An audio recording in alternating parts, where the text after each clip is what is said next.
नमस्कार दोस्तों, स्ट्रैटेजी के इस बेहतरीन क्लास में आप सभी का स्वागत है।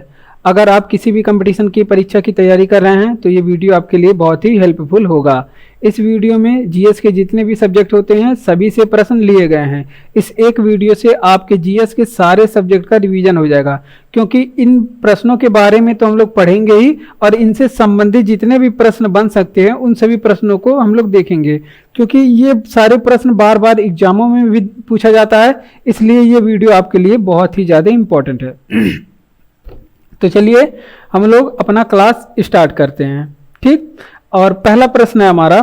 पहला प्रश्न है, कह रहा है कि शक संवत को राष्ट्रीय पंचांग के रूप में कब अपनाया गया। तो देखिए, शक जो संवत था इसे 22 मार्च 1957 को राष्ट्रीय पंचांग के रूप में अपनाया गया था। कब? 22 मार्च 1957 को। और ये जो हमारा राष्ट्रीय पंचांग है ये शक संवत पे आधारित है, ये भी आप लोग ध्यान रखेंगे। और इसका प्रथम माह पूछा जाता है एग्जाम में कि पहला माह क्या था। सारे तो सभी को याद नहीं होते, लेकिन पहला माह पूछा जाता है चैत्र का होता है।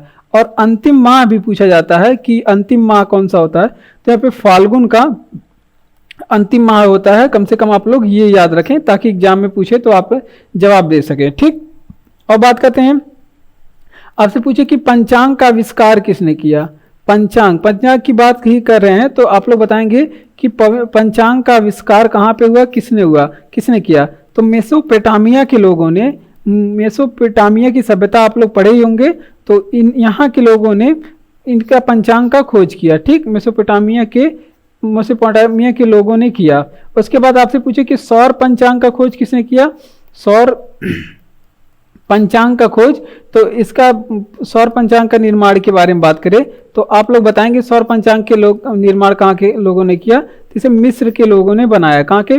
मिस्र के लोगों ने किया। ठीक, तो ये भी आप लोग ध्यान रखेंगे।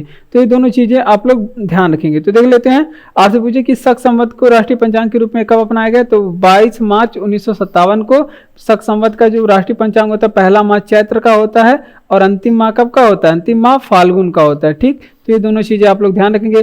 पंचांग का आपसे पूछे आविष्कार कहाँ पे हुआ, तो मेसोपोटामिया पे हुआ पंचांग का आविष्कार। लेकिन सौर पंचांग का निर्माण के बारे में बात करें कहाँ के लोगों ने किया, तो आप लोग बताएंगे मिस्र के लोगों ने सौर पंचांग का आविष्कार किया। ठीक, अब आगे बढ़ते हैं। आपसे पूछे कि भारत का सर्वोच्च खेल पुरस्कार कौन सा है। तो देखिए, राजीव गांधी खेल पुरस्कार भारत का सबसे सर्वोच्च खेल पुरस्कार है। कौन सा?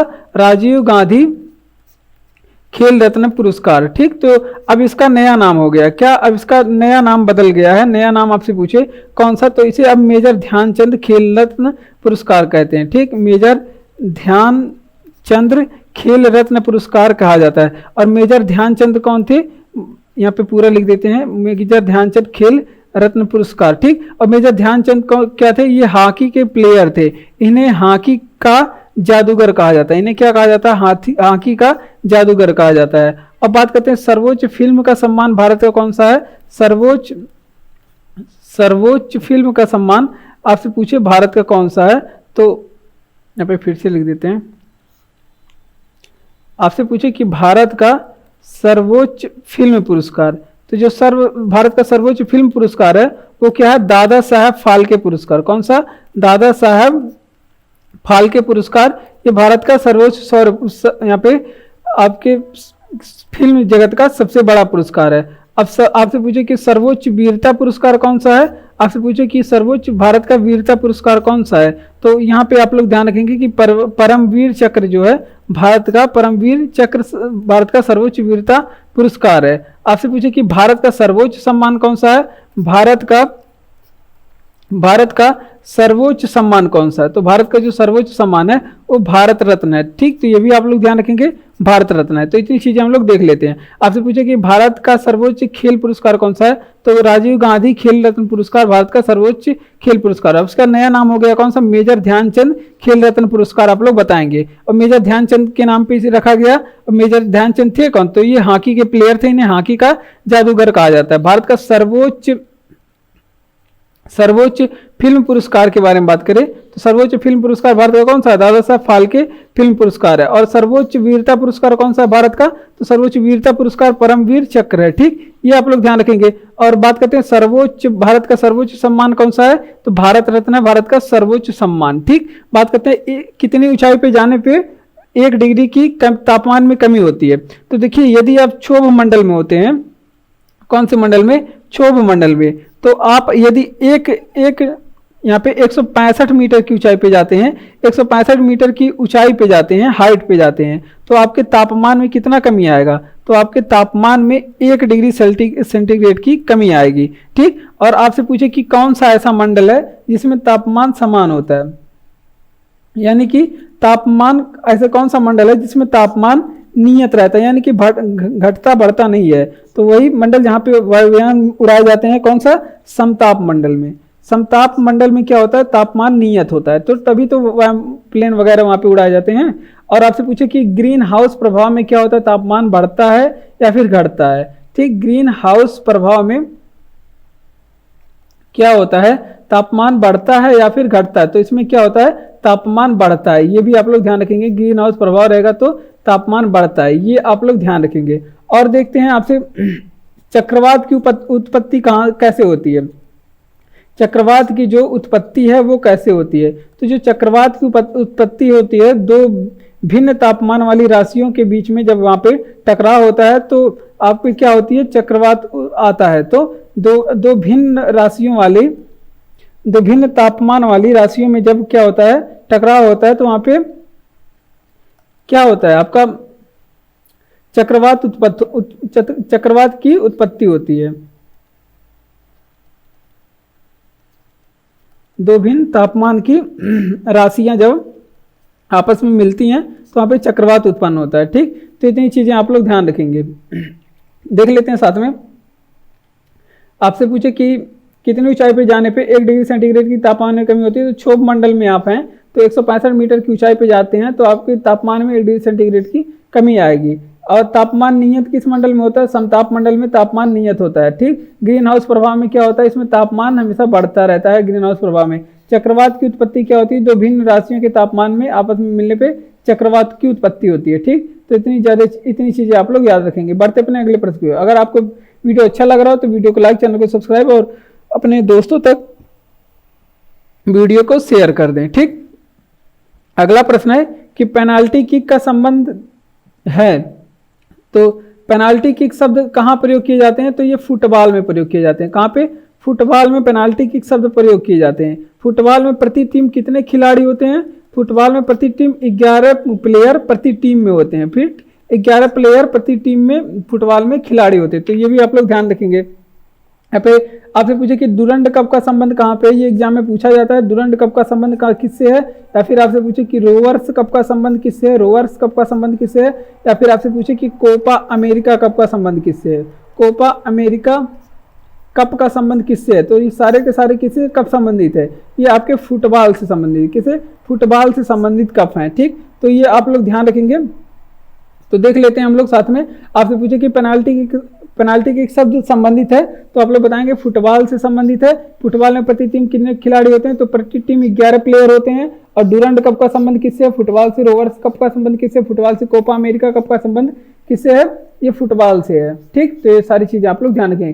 किस ग्रह के चारों ओर वलय पाए जाते हैं? तो देखिए, शनि ग्रह के चारों ओर क्या होते हैं? वलय पाए जाते हैं। और इसकी संख्या कितनी है? वलय की संख्या कितनी है? तो टोटल 7 वलय शनि के चारों ओर पाए जाते हैं। और शनि के चारों ओर क्या पाए जाते हैं? वलय। इसकी खोज किसने की? इसकी खोज गैलीलियो ने की। गैलीलियो भाई साहब ने क्या किया? एक यहाँ पे गैलीलियो ने क्या किया था? एक दूरबीन बना लिया था। अब ये दूरबीन से जब भी मौका पाते तो वो अंतरिक्ष में वहां पे झांक लगा देते। तो यहाँ पे क्या हुआ था? गैलीलियो ने क्या कर लिया था? दूरबीन की खोज। ठीक, तो ये भी आप लोग ध्यान रखेंगे। गैलीलियो ने क्या किया था? दूरबीन की खोज किया था। ठीक, तो ये चीजें आप लोग ध्यान रखेंगे।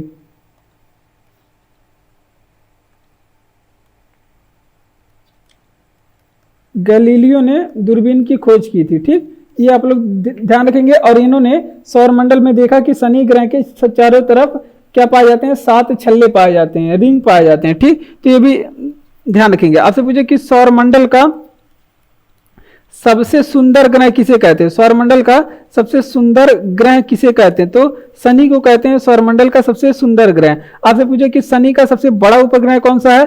शनि का सबसे बड़ा उपग्रह कौन सा है? तो शनि का जो सबसे बड़ा उपग्रह है उसका नाम है क्या? टाइटन। और टाइटन के बारे में ध्यान रखिए कि इसका रंग पूछा जाता है कौन सा रंग का है, तो इसका जो रंग है नारंगी है। और टाइटन क्या है? ये सौरमंडल का दूसरा सबसे बड़ा ग्रह है, उपग्रह है। ठीक, सौरमंडल का सेकंड नंबर का सबसे बड़ा उपग्रह है। ठीक, तो ये भी आप लोग ध्यान रखेंगे।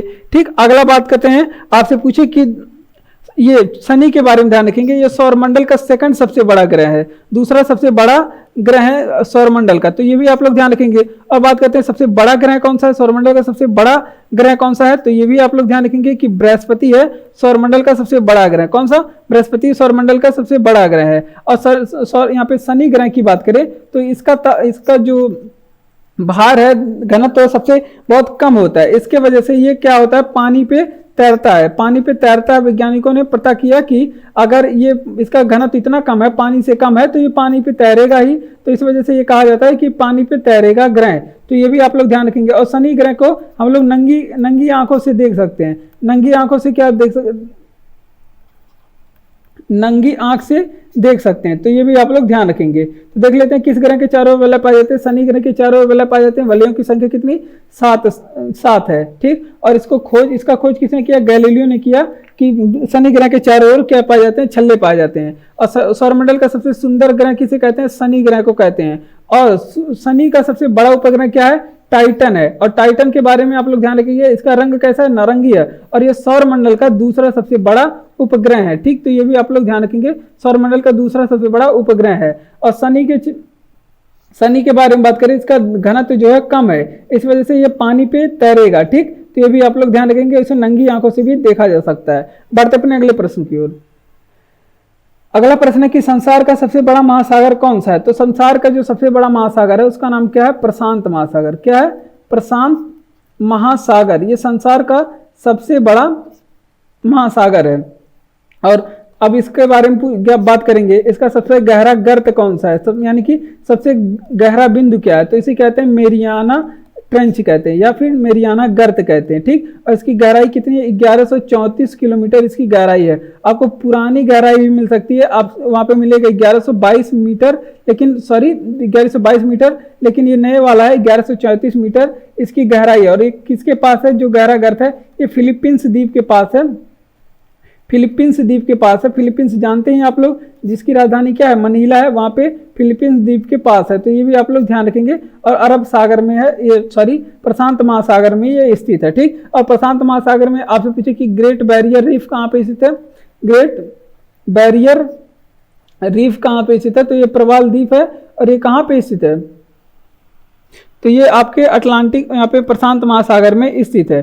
ठीक, और बात करते हैं, आपसे पूछे कि सबसे छोटा महासागर, यहाँ पे बड़े महासागर की बात कर ली है, सबसे छोटा महासागर कौन सा है? तो आर्कटिक महासागर है सबसे छोटा महासागर। ठीक, तो ये भी आप लोग ध्यान रखेंगे, उत्तर साइड में है आर्कटिक महासागर। और ठीक, आपसे पूछे कि सेंट हेलेना द्वीप किस महासागर में है? सेंट हेलेना द्वीप किस महासागर में है? तो सेंट हेलेना द्वीप जो कहाँ पे है? ये दक्षिणी अटलांटिक महासागर में। कहाँ पे? दक्षिणी अटलांटिक महासागर में है। ये भी आप लोग ध्यान रखेंगे।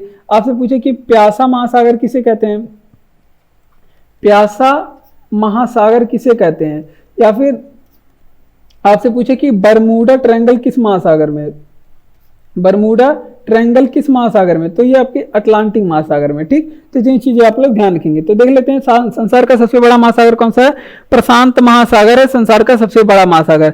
यहीं पे ग्रेट बैरियर ही प्रशांत महासागर में स्थित है। सबसे गहरा गर्त क्या है? मैरियाना ट्रेंच है प्रशांत महासागर का सबसे गहरा गर्त। नई गहराई कितनी? 1134 किलोमीटर। पुरानी गहराई आप लोग 1134 मीटर, और पुरानी गहराई भी आप लोग याद रख सकते हैं 1122 मीटर है। और फिलीपींस कहाँ पे? ये मेरियाना गर्त फिलीपींस द्वीप के पास में पड़ता है। और सबसे छोटा महासागर कौन था? आर्कटिक महासागर सबसे छोटा महासागर है। सेंट हेलेना द्वीप किस महासागर में? अटलांटिक महासागर में सेंट हेलेना द्वीप। अटलांटिक महासागर को प्यासा महासागर और बरमूडा ट्रायंगल इसे में स्थित है। ठीक, उत्तरी अमेरिका और दक्षिणी अमेरिका के बीच में। बात करते हैं विश्व में सर्वाधिक शाखाओं वाला बैंक कौन सा है? तो भारतीय स्टेट बैंक है विश्व में सर्वाधिक शाखाओं वाला बैंक, भारतीय स्टेट बैंक है। अब भारतीय स्टेट बैंक का इतिहास देखते हैं। सबसे पहले आप लोग याद रखेंगे imperial bank, imperial bank of India याद रखेंगे। कौन सा? Imperial bank of India. तो ये क्या था? तो इसकी स्थापना कब हुई थी? इंपीरियल बैंक ऑफ इंडिया की, इसकी स्थापना की बात करें, इंपीरियल बैंक ऑफ इंडिया की स्थापना की बात करें, इसकी स्थापना हुई थी 1921 में। अब आपसे पूछे इंपीरियल बैंक ऑफ इंडिया की राष्ट्रीयकरण कब हुआ था? तो इसका राष्ट्रीयकरण हुआ था 1 जनवरी 1955 को। कब? 1 जुलाई 1955 को इसकी राष्ट्रीयकरण हुआ था। कब? यहाँ पे जुलाई लिखेंगे। कब? 1 जुलाई 1955 को इसकी राष्ट्रीयकरण हुआ था। और यहीं पे इंपीरियल बैंक का नाम बदल के इसका नया नाम क्या रखा गया? इसका नया नाम क्या रख दिया? भारतीय स्टेट बैंक, भारतीय स्टेट बैंक इसका नाम रख दिया गया। ठीक, तो ये आप लोग ध्यान रखेंगे। अब भारतीय स्टेट बैंक की बात करते हैं तो इसका हेडक्वार्टर कहाँ पे है? भारतीय स्टेट बैंक का आपसे पूछे हेडक्वार्टर कहाँ पे स्थित है? तो मुंबई में इसका हेडक्वार्टर स्थित है। ठीक, और मुंबई में हेडक्वार्टर स्थित है। इसके हेड कौन से? भारतीय स्टेट बैंक के हेड कौन है? तो दिनेश खारा इसके हेड। कौन? दिनेश खारा इसके हेड हैं। तो ये आप लोग ध्यान रखेंगे। आपसे पूछे कि भारत का सबसे बड़ा यहाँ पे व्यावसायिक बैंक है। ठीक, ये आप लोग ध्यान रखेंगे। विश्व में सर्वाधिक शाखाओं वाला बैंक कौन सा? भारतीय स्टेट बैंक है। इंपीरियल बैंक पहले था इंपीरियल बैंक ऑफ इंडिया, जिसकी स्थापना हुई थी 1921 में। इसी का राष्ट्रीयकरण किया गया 1 जुलाई 1955 को, और इसका नया नाम दिया गया कब? भारतीय स्टेट बैंक। भारतीय स्टेट बैंक का हेडक्वार्टर कहाँ पे वर्तमान समय? मुंबई में। और इसका वर्तमान हेड कौन है? दिनेश खारा है। ठीक, तो ये सारी चीजें आप लोग ध्यान रखेंगे। सुंदरलाल बहुगुणा का संबंध किससे है? तो सुंदरलाल बहुगुणा को आप लोग जानते होंगे, चिपको आंदोलन से संबंधित है। चिपको आंदोलन, और आप अगर प्रैक्टिस सेट सॉल्व करते होंगे तो यहाँ पे देखेंगे इनके बारे में जरूर प्रश्न मिलेगा। ठीक, और इनका जन्म कहाँ से हुआ, कहाँ पे हुआ था? इनका जन्म कहाँ पे हुआ था? तो जन्म के बारे में बात करें तो सुंदरलाल बहुगुणा का जन्म के बारे में बात करें, कहाँ पे हुआ था? तो ये उत्तराखंड में हुआ था। और चिपको आंदोलन कहाँ से शुरू हुआ था? चिपको आंदोलन उत्तराखंड से ही शुरू हुआ था। ठीक, ये भी आप लोग ध्यान रखेंगे। और बात करते हैं, आपसे पूछे कि संबंधित किससे है और चिपको आंदोलन संबंधित किससे है? तो चिपको आंदोलन संबंधित है किससे? वन संरक्षण से। वन संरक्षण से चिपको आंदोलन संबंधित है। और बात करते हैं अमृता बिश्नोई के बारे में। अमृता बिश्नोई के बारे में बात करें तो इनका भी संबंध किससे है? अमृता बिश्नोई के बारे में बात करें, इसका संबंध किससे है? तो ये भी चिपको आंदोलन से संबंधित थी। किससे? चिपको आंदोलन से ये भी संबंधित थी। तो ये सारी चीजें आप लोग ध्यान रखेंगे। तो देख लेते हैं साथ में, आपसे पूछे सुंदरलाल बहुगुणा का संबंध किससे? चिपको आंदोलन से संबंधित है। जन्म कहाँ पे हुआ था? उत्तराखंड में। और चिपको आंदोलन शुरू से कहाँ से हुआ था? ये उत्तराखंड से हुआ था। और ये संबंधित किससे? वन संरक्षण से संबंधित है, यानी कि पेड़ों की कटाई को बचाया जाता था। जब पेड़ कटने जाता था तो इसमें आके चिपक जाते थे पेड़ से। ठीक, तो इससे वनों की कटाई को रोका गया। अब अमृता बिश्नोई का भी संबंध किससे? चिपको आंदोलन से है। तो ये सारी चीजें आप लोग ध्यान रखेंगे। बढ़ते अपने अगले प्रश्न की ओर। रणजी ट्रॉफी का संबंध, तो देखिए खेल से संबंधित प्रश्न है। ये खेल से प्रश्न एग्जाम में बहुत पूछे जाते हैं। तो रणजी ट्रॉफी का संबंध किससे? क्रिकेट से। आपसे पूछे कि चाइना मैन शब्द कहाँ पे उपयोग होता है? चाइना मैन शब्द ऐसे एग्जाम में प्रश्न पूछे जाते हैं जो आपको नहीं आता। तो चाइना मैन शब्द पूछे या फिर एलबीडब्ल्यू पूछे। एलबीडब्ल्यू शब्द, ये सारे शब्द किससे संबंधित है? ये क्रिकेट से संबंधित है। ये सारी चीजें आप लोग को याद होनी चाहिए, क्योंकि ये सारे प्रश्न ऐसे हैं क्योंकि ये बार बार एग्जाम में पूछे जाते हैं। दिलीप ट्रॉफी का संबंध किससे है? या फिर आपसे पूछे कि देवधर ट्रॉफी का संबंध किससे है? देवधर ट्रॉफी का संबंध किससे है? तो ये सारे दोनों ट्रॉफियों का संबंध किससे? क्रिकेट से है। जो कि रणजी ट्रॉफी का संबंध भी किससे? क्रिकेट से है। ठीक, और इंग्लैंड और ऑस्ट्रेलिया का राष्ट्रीय खेल क्या है?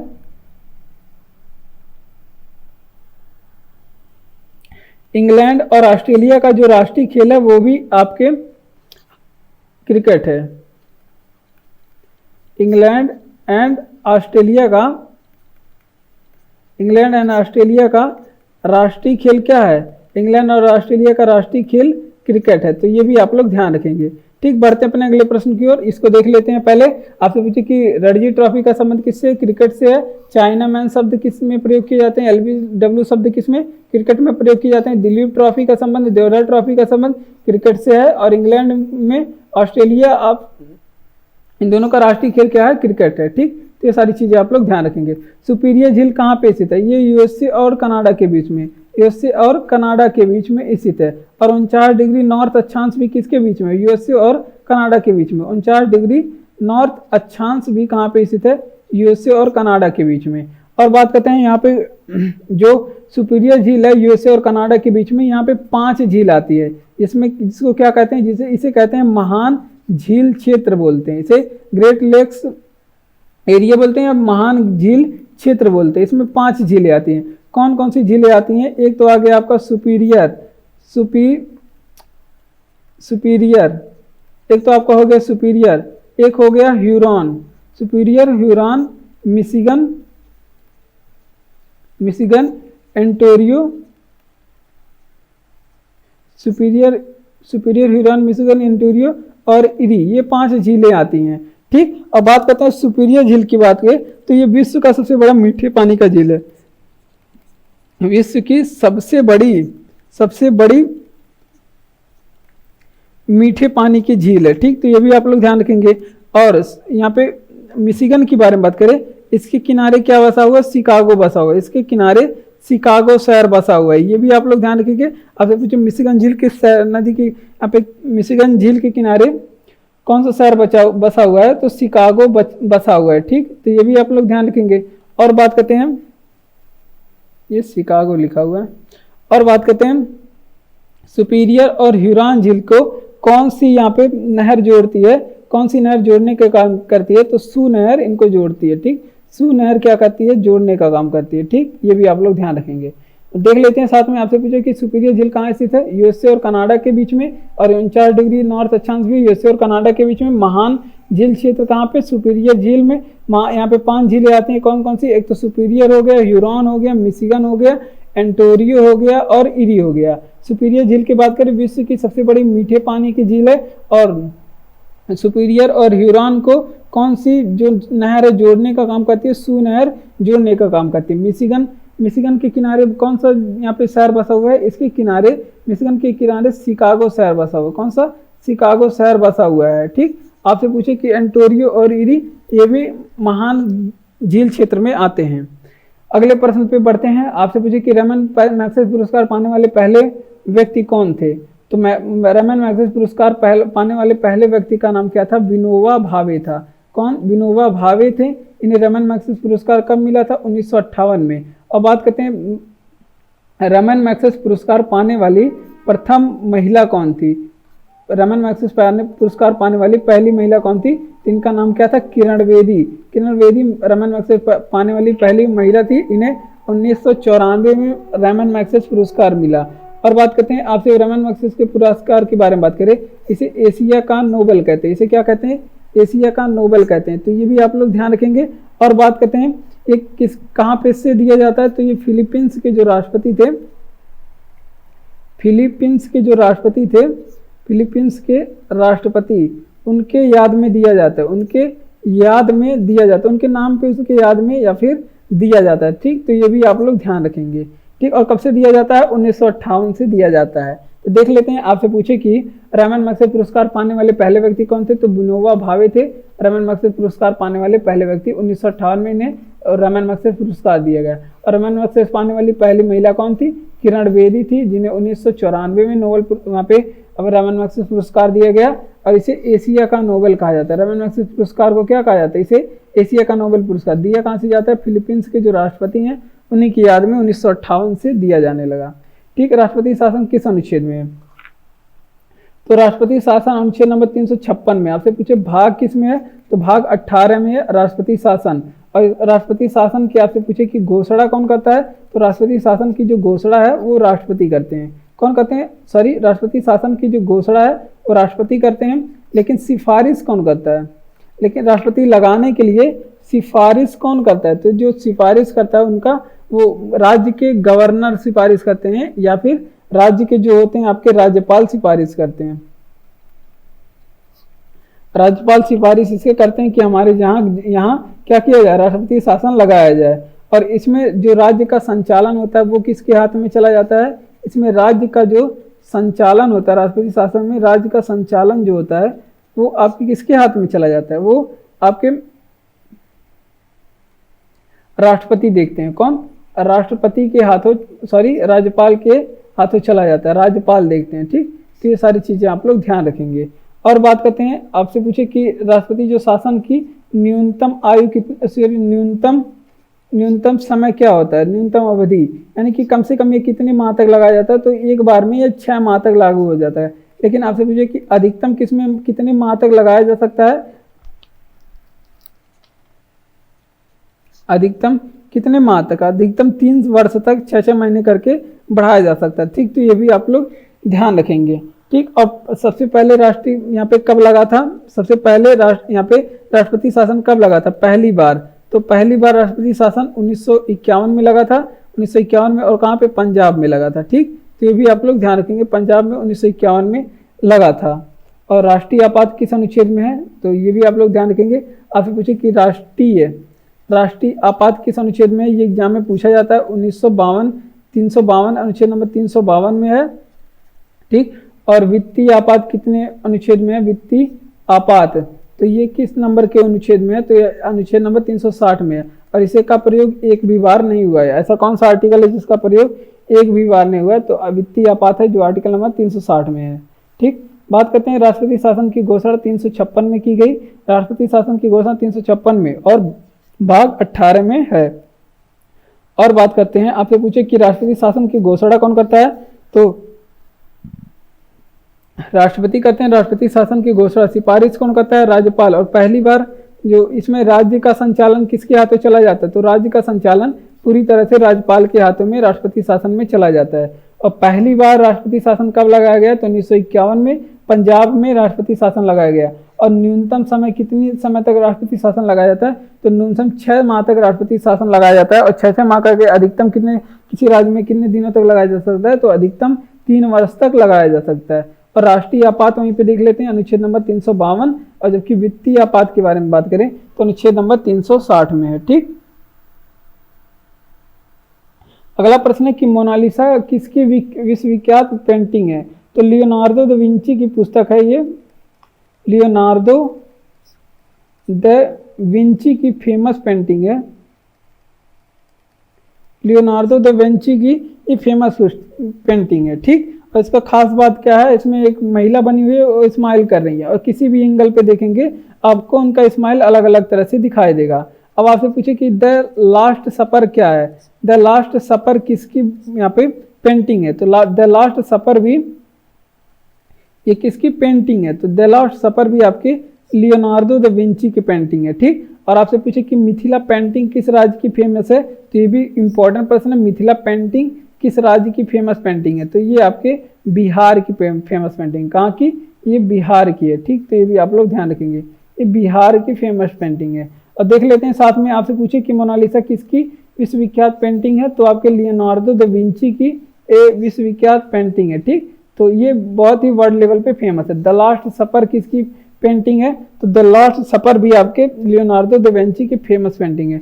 मिथिला पेंटिंग किस राज्य में फेमस है, तो बिहार में ये फेमस है। बढ़ते अपने अगले प्रश्न की ओर। अगला प्रश्न है 6 से 14 वर्ष के लिए बच्चों के लिए अनिवार्य शिक्षा अनिवार्य शिक्षा, तो ये किस संविधान संशोधन के द्वारा किया गया, तो ये 86वां संविधान संशोधन जो कि 2002 में होता है। इसके तहत 6 से 14 वर्ष के बच्चों के लिए अनिवार्य शिक्षा का प्रावधान किया गया।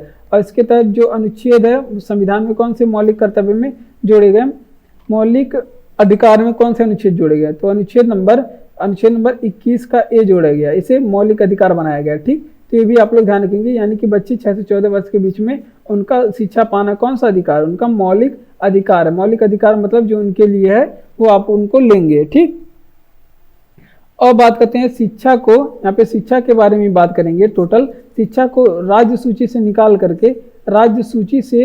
करके इसे समवर्ती सूची में किस संविधान संशोधन के द्वारा किया गया, समवर्ती सूची में किस संविधान संशोधन के द्वारा किया गया, इसे इसके लिए 42वां संविधान संशोधन जो कि 1976 में होता है, इसके तहत इसे किया गया। ठीक, और बात करते हैं बालकों के लिए निःशुल्क शिक्षा का प्रावधान राज्य करेगा। कौन किसके लिए, बालकों के लिए निःशुल्क शिक्षा का प्रावधान राज्य करेगा। ये किस अनुच्छेद में कहा गया है, तो ये अनुच्छेद नंबर 48 में कहा गया है। किसमें, अनुच्छेद नंबर 45 में कहा गया है कि 14 वर्ष तक की आयु के बच्चों के लिए राज्य अनिवार्य रूप से शिक्षा करेगा, 14 वर्ष तक की आयु के लिए। ठीक, तो ये भी आप लोग ध्यान रखेंगे। तो देख लेते हैं आपसे पूछे कि 6 से 14 वर्ष के बच्चों के लिए अनिवार्य शिक्षा का प्रावधान 86वां संविधान संशोधन 2002 की तरह। ऐसे अनुच्छेद किस में रखा गया, अनुच्छेद 21 के में इसे मौलिक अधिकार बनाया गया, ठीक। और शिक्षा को राज्य सूची से निकाल करके समवर्ती सूची में किस संविधान संशोधन के द्वारा किया गया, तो इसलिए 42वां संविधान संशोधन 1976 के तहत किया गया। बालकों के लिए निःशुल्क शिक्षा राज्य की व्यवस्था करेगी राज्य, आर्टिकल नंबर 45 में बात कही गई है। इसमें 14 वर्ष तक के बच्चों के लिए व्यवस्था का प्रावधान, शिक्षा की व्यवस्था राज्य सरकार करेगी। भारत में कितने उच्च न्यायालय हैं, तो भारत में 25 हाई कोर्ट हैं, ठीक। और यहाँ पे सबसे नवीनतम हाई कोर्ट के बारे में एग्जाम में पूछा जाता है, तो नवीनतम जो हाई कोर्ट है वो अमरावती हाई कोर्ट है। कौन सी, अमरावती जो हाई कोर्ट है ये सबसे नवीनतम हाई कोर्ट है। और अमरावती हाई कोर्ट की स्थापना कब हुई, तो अमरावती हाई कोर्ट की जो स्थापना है ये 1 जनवरी 2019 को हुई। कब, 1 जनवरी 2021 को। और बात करते हैं चंडीगढ़ जो हाई कोर्ट है, चंडीगढ़ हाई कोर्ट, अब कुछ हाई कोर्ट जो हमारे कुछ यूनियन टेरेटरी हैं उसमें हाई कोर्ट नहीं है और वो किसी न किसी हाई कोर्ट से जुड़े हुए हैं, वहाँ पे अपना काम करवाते हैं। तो ये हम लोग देख लेते हैं कि कौन सा हाई कोर्ट जो हमारे यूनियन टेरेटरी में है वो किस राज्य के हाई कोर्ट से जुड़ा हुआ है। तो देख लेते हैं, आपसे पूछे कि चंडीगढ़ जो हाई कोर्ट है वो आपके जो पंजाब और हरियाणा हाई कोर्ट है उसमें अपना काम देखता है। कौन से, पंजाब एंड हरियाणा का जो हाई कोर्ट है उसमें अपना काम देखता है, पंजाब और हरियाणा के हाई कोर्ट में। और आपसे पूछे कि लक्षद्वीप का जो हाई कोर्ट है, लक्षद्वीप का जो हाई कोर्ट है वो अपना काम कहाँ देखता है, तो वो केरल के हाई कोर्ट में, केरल हाई कोर्ट में अपना काम देखता है, ठीक। केरल के हाई कोर्ट में अपना काम देखता है। अब जबकि आपके जो अंडमान निकोबार के जो हाई कोर्ट है, अंडमान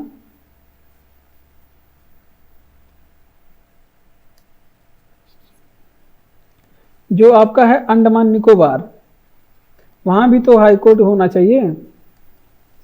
अंडमान एंड निकोबार ये अपना काम कहाँ के हाई कोर्ट में देखते हैं, सॉरी लक्षद्वीप अपना हाई काम केरल के हाई कोर्ट में। अब जबकि अंडमान जो निकोबार है वो अपना काम कहाँ पे, ये आपके यहाँ पे पश्चिम बंगाल के हाई कोर्ट में, यानी कि कोलकाता हाई कोर्ट में। तो ये सारी चीजें आप लोग ध्यान रखेंगे। तो देख लेते हैं, आपसे पूछे कि भारत में कितने उच्च न्यायालय हैं, तो 25 हाई कोर्ट है। नवीनतम अमरावती हाई कोर्ट है जिसकी स्थापना कब हुई, 1 जनवरी 2019 को। चंडीगढ़ हाई कोर्ट, चंडीगढ़ अपना हाई कहाँ काम देखता है, तो ये पंजाब एंड हरियाणा के हाई कोर्ट में देखता है। और लक्षद्वीप अपना कामकाज कहाँ पे देखता है, ये केरल हाई कोर्ट में देखता है। अंडमान निकोबार अपना जो काम काज है वो आपके कोलकाता हाई कोर्ट में देखता है, यानी कि पश्चिम बंगाल के हाई कोर्ट में। अगला प्रश्न है कि भारत का राष्ट्रीय जलीय जीव कौन सा है, तो गंगा डॉल्फिन है भारत का राष्ट्रीय जलीय जीव। क्या है, गंगा डॉल्फिन है, ठीक। इसे जलीय जीव कब घोषित किया गया, तो ये भी आप लोग ध्यान रखेंगे, इसे जलीय जीव कब घोषित किया गया, तो इसे के लिए होता है, तो इसके जलीय जीव 2008 में घोषित किया गया। कब, 2009 में घोषित किया गया जलीय जीव, ठीक। तो ये भी आप लोग ध्यान रखेंगे। और बात करते हैं, और इसका वैज्ञानिक नाम बताइए आप लोग, इसका जो वैज्ञानिक नाम बताइए कौन सा है, तो ये वैज्ञानिक नाम इसका सूंस है। क्या, इसका वैज्ञानिक नाम सूंस है। और बात करते हैं कि ये किस, ये स्तनधारी प्राणी है, तो ये स्तनी प्राणी है, ये भी आप लोग ध्यान रखेंगे। गंगा डॉल्फिन कैसी स्तनी प्राणी है। और यहाँ पे इसको राष्ट्रीय जलीय जीव कब घोषित किया गया, तो इसको 5 अक्टूबर 2009 में घोषित किया। इसे 5 अक्टूबर को दिन क्या मनाते हैं, डॉल्फिन दिवस मनाते हैं। कौन सा दिवस, 5 अक्टूबर के दिन डॉल्फिन डे मनाते हैं, ठीक। ये भी आप लोग ध्यान रखेंगे। और बात करते हैं हमारी राष्ट्रीय नदी क्या है, हमारी राष्ट्रीय नदी क्या है, तो गंगा नदी हमारी राष्ट्रीय नदी है। और राष्ट्रीय नदी की घोषणा गंगा घोषित कब किया गया, घोषणा कब, 2008 में। इसे 2008 में हमारे राष्ट्रीय नदी बनाया गया, ठीक। तो ये सारी चीजें आप लोग ध्यान रखेंगे। देखिए भारत का राष्ट्रीय जलीय जीव क्या है, गंगा डॉल्फिन है। और बात करते हैं इसको घोषित कब हुआ, 5 अक्टूबर 2009 को। इसीलिए 5 अक्टूबर को क्या मनाते हैं, गंगा डॉल्फिन दिवस मनाते हैं, ठीक। और इसका वैज्ञानिक नाम क्या है, सूंस है। वैज्ञानिक नाम स्तनी प्राणी है, स्तनधारी प्राणी है, ये भी आप लोग ध्यान रखेंगे, स्तनी वर्ग में आता है। और बात करते हैं राष्ट्रीय नदी क्या है, गंगा नदी है। इसकी घोषणा कब हुई, 2008 में। तो ये सारी चीजें आप लोग ध्यान रखेंगे। सविनय अवज्ञा आंदोलन, इसे क्या कहते हैं, नमक तोड़ो कानून। तो इसे नमक कर तोड़ो कानून कहते हैं। ठीक, तो ये भी आप लोग ध्यान रखेंगे। और बात करते हैं ये शुरू कब हुआ, सविनय अवज्ञा आंदोलन शुरू कब हुआ, तो ये 1930 में शुरू हुआ। कब, 1930 में शुरू हुआ सविनय अवज्ञा आंदोलन। कब शुरू हुआ, ये 1930 में शुरू हुआ।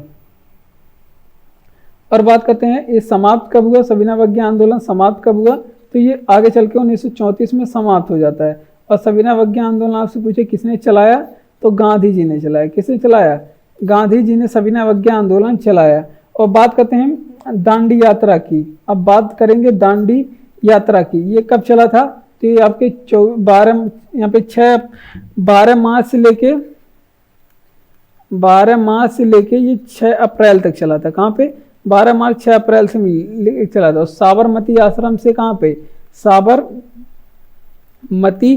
आश्रम से लेके ये दांडी तक चला था। कहाँ तक, दांडी तक चला था। और बात करते हैं यहाँ पे कुल कितने अनुयायी थे, यहाँ पे गांधी जी के साथ कितने अनुयायी थे, ये पूछा जाता है। 79 अनुयायी थे। और ये कितने दिन यात्रा किए थे, टोटल 24 दिन यात्रा किए थे।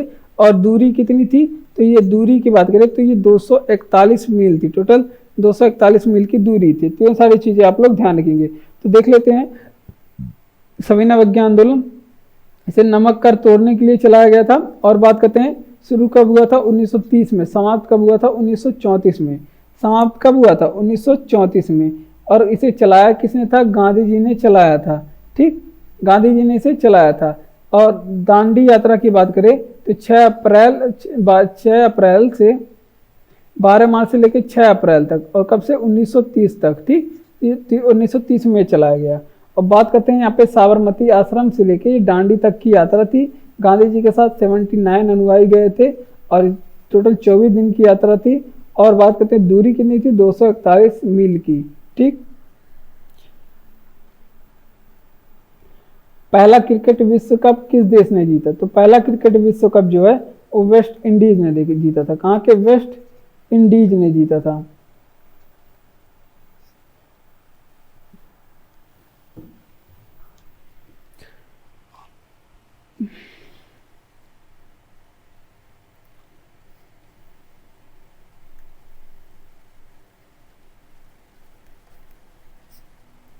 और वेस्ट इंडीज हराया किसे था, तो ये हराया किसे था, ये ऑस्ट्रेलिया को हराया था। किसे, ऑस्ट्रेलिया को हराया था। और इसका आयोजन कहाँ पे हुआ था, इंग्लैंड में इसका आयोजन हुआ था। कहाँ पे, आयोजन की बात करें कहाँ पे हुआ था, तो इसका आयोजन जो है इंग्लैंड में हुआ था। कब हुआ था, 1975 में। तो ये सारी चीजें आप लोग ध्यान रखेंगे। और भारत विश्व कप कितनी बार जीता, भारत विश्व कप कितनी बार जीता है, तो ये आप लोग ध्यान रखेंगे। तो भारत विश्व कप पहली बार जीता था 1983 में। कब, 1983 में जीता था। और इसमें कप्तान कौन थे, ये भी आप लोग बताएंगे। कप्तान कौन थे, तो कपिल देव इसमें कप्तान थे। कौन, कपिल देव कप्तान थे, कपिल देव। ठीक, और दूसरी बार कब जीता, ये 2011 में जीता। और इसमें जो 2011 में जीता वो कप्तान कौन थे, इसमें MS धोनी कप्तान थे। कौन, MS धोनी कप्तान थे। तो ये सारी चीजें आप लोग ध्यान रखेंगे। पहली बार जो दूसरी बार हराया था श्रीलंका को, किसे हराया था, दूसरी बार श्रीलंका को हराया था। और जो पहली बार जो हराया था वो किसे हरा के जीता था, वो आपकी पहली बार जो है वो वेस्ट इंडीज को हराया था। किसे, तो यहाँ पे ध्यान रखेंगे, वेस्ट इंडीज को हरा के जीता था। अब देख लेते हैं यहाँ पे आपसे पूछे कि पहला क्रिकेट विश्व कप किस देश ने जीता, तो वेस्ट इंडीज ने पहला वाला जीता था। हराया किसे था, तो ये ऑस्ट्रेलिया को हरा के पहला वाला जीता था। और आयोजन इसका कहाँ पे हुआ था, पहला विश्व कप का, वो इंग्लैंड में 1975 में इसका आयोजन हुआ था। भारत कितनी बार जीता है विश्व कप, 2 बार जीता है। पहली बार 1983 में जीता। इसके कप्तान थे कौन थे, आपके कप्तान कपिल देव थे। ठीक, कपिल देव की कप्तानी में जीता था। और दूसरी बार जो जीता 2011 में जीता। और इसमें कप्तान थे MS धोनी, श्रीलंका को हराया था। ठीक, बढ़ते हैं अपने अगले प्रश्न की ओर। अगला प्रश्न है कि धन विधेयक की जांच कौन सा करता है, तो लोकसभा स्पीकर करता है धन विधेयक की जांच। और धन विधेयक किस अनुच्छेद में, 110 अनुच्छेद में धन विधेयक है। ठीक, तो ये भी आप लोग ध्यान रखेंगे। अब देखते हैं संयुक्त अधिवेशन के बारे में। संयुक्त अधिवेशन, तो संयुक्त अधिवेशन के बारे में बात करें, ये किस अनुच्छेद, तो ये इसका अध्यक्षता कौन करता है, संयुक्त अधिवेशन में अध्यक्षता कौन करता है, तो इसमें भी अध्यक्षता लोकसभा स्पीकर करता है। इसमें लोकसभा स्पीकर अध्यक्षता करता है। और संयुक्त अधिवेशन की बात करें, बुलाता कौन है, संयुक्त अधिवेशन बुलाता कौन है, राष्ट्रपति जी बुलाते हैं। संयुक्त अधिवेशन राष्ट्रपति बुलाते हैं। और किस अनुच्छेद का प्रयोग करके, किस अनुच्छेद का प्रयोग करके? तो 108 अनुच्छेद का यहाँ पे ऑस्ट्रेलिया से संयुक्त अधिवेशन लिया कहाँ से गया है? तो ये ऑस्ट्रेलिया के संविधान से लिया है। कहाँ के? ऑस्ट्रेलिया के संविधान से संयुक्त अधिवेशन लिया गया है। तो ये भी आप लोग ध्यान रखेंगे। और इसमें निर्णय कैसे होता है? संयुक्त अधिवेशन में निर्णय कैसे होता है? तो ये इसमें निर्णय जो है बहुमत के आधार पे किया जाता है। बहुमत के आधार पे इसका निर्णय होता है। ठीक, तो ये सारी चीजें आप लोग ध्यान रखेंगे। तो देख लेते हैं, धन विधेयक की जांच करते हुए लोकसभा स्पीकर करते हैं और ये अनुच्छेद 110 में लिखा गया। कोई भी विधेयक धन विधेयक है कि नहीं, ये लोकसभा स्पीकर करते हैं। और बात करते हैं संयुक्त अधिवेशन के बारे में, तो अध्यक्षता कौन? लोकसभा स्पीकर इसकी में अध्यक्ष होता है। और संयुक्त अधिवेशन बुलाता कौन है? तो राष्ट्रपति बुलाते हैं। और आर्टिकल नंबर कितने का यूज करके? आर्टिकल नंबर 108 का यूज करके। यहाँ पे फिर से लिख देते हैं, आर्टिकल 108 का यूज करके। और लिया कहाँ से गया? ऑस्ट्रेलिया से लिया। संयुक्त अधिवेशन ऑस्ट्रेलिया से लिया गया है। और बात करते हैं निर्णय कैसे होता है? बहुमत के आधार पे। ठीक, बढ़ते हैं अपने अगले प्रश्न की ओर। कह रहा है कि अंतरराष्ट्रीय मुद्रा कोष IMF का मुख्यालय कहाँ पे स्थित है? तो IMF का मुख्यालय वाशिंगटन DC में स्थित है। IMF और विश्व बैंक का भी मुख्यालय आपसे पूछे, विश्व बैंक का भी हेडक्वार्टर कहाँ पे स्थित है? वाशिंगटन DC में है। और बात करते हैं IMF के बारे में, तो इसकी स्थापना कब हुई? IMF की स्थापना आपसे पूछे कब हुई? तो ये 1944 में होता है ब्रेटन वुड्स सम्मेलन। कौन सा? ब्रेटन वुड्स सम्मेलन। और ये ब्रेटन वुड्स सम्मेलन कब हुआ था?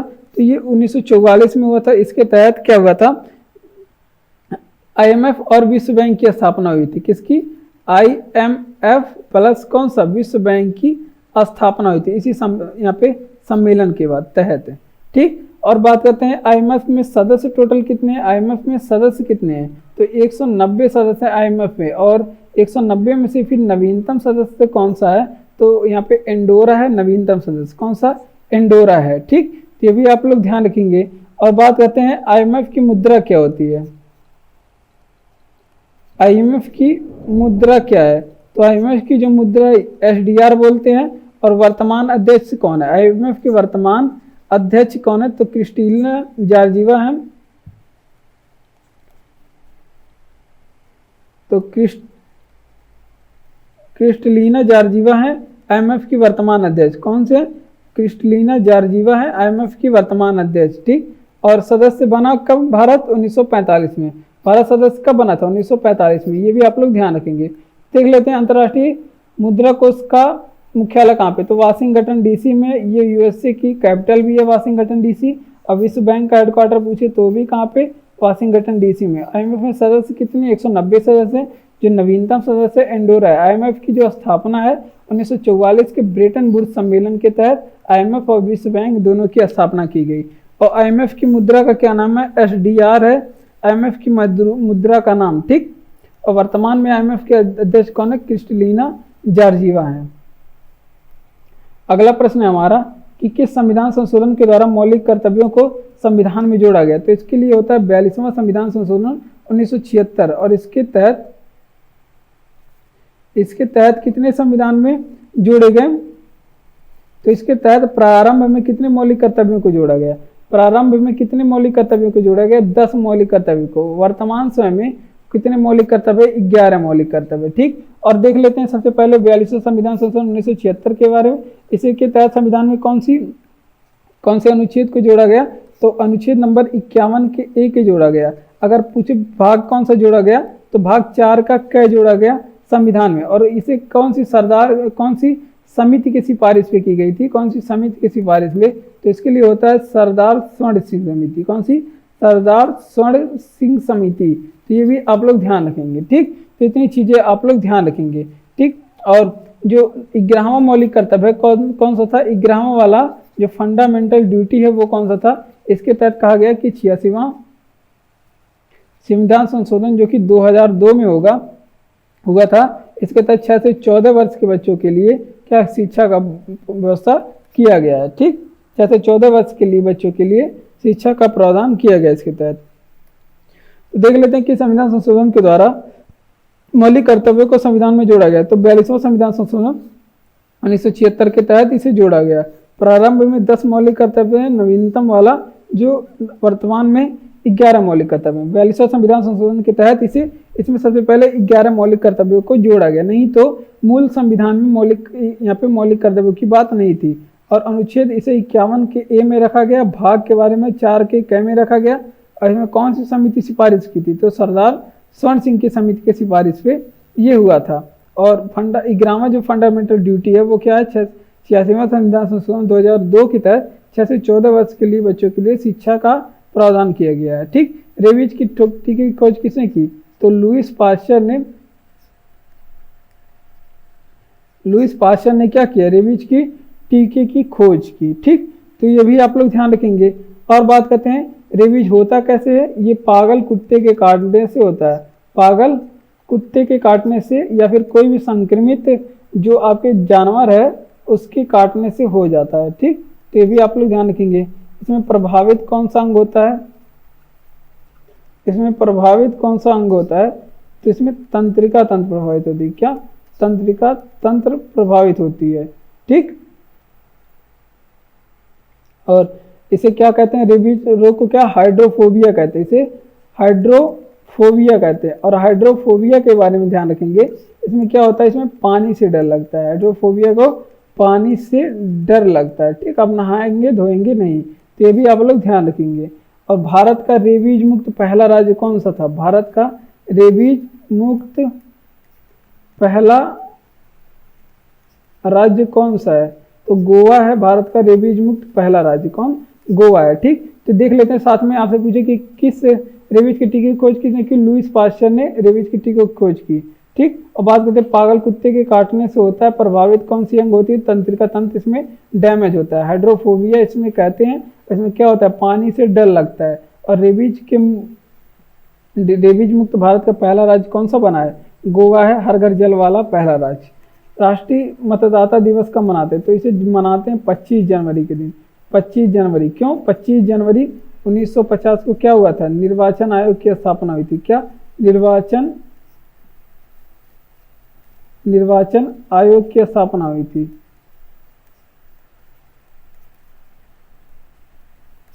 ठीक, तो ये सारी चीजें आप लोग ध्यान रखेंगे। और बात करते हैं मतदान करने का अधिकार किस अनुच्छेद के तहत है, मतदान का अधिकार किस अनुच्छेद के तहत है, तो अनुच्छेद नंबर 326 के तहत मतदान करने का अधिकार है। और मतदाता सूची कौन तैयार करता है, मतदाता जो सूची है उसकी तैयार करने की जिम्मेदारी कौन है, तो मतदाता जो सूची है उसे तैयार करने की जिम्मेदारी जो है आपके निर्वाचन आयोग की है।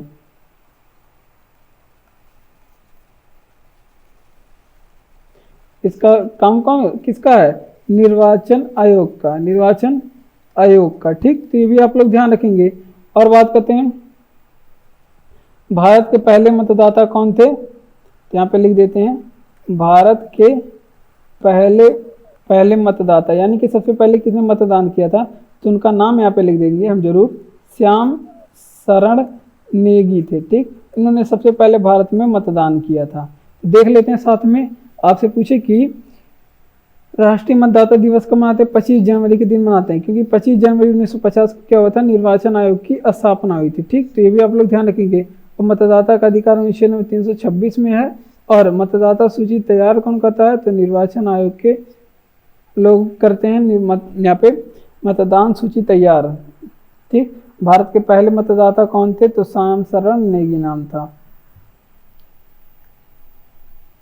अगले प्रश्न है, भारत का नेपोलियन किसे कहा जाता है, समुद्रगुप्त को कहते हैं भारत का नेपोलियन, किसे, समुद्रगुप्त को कहते हैं भारत का नेपोलियन।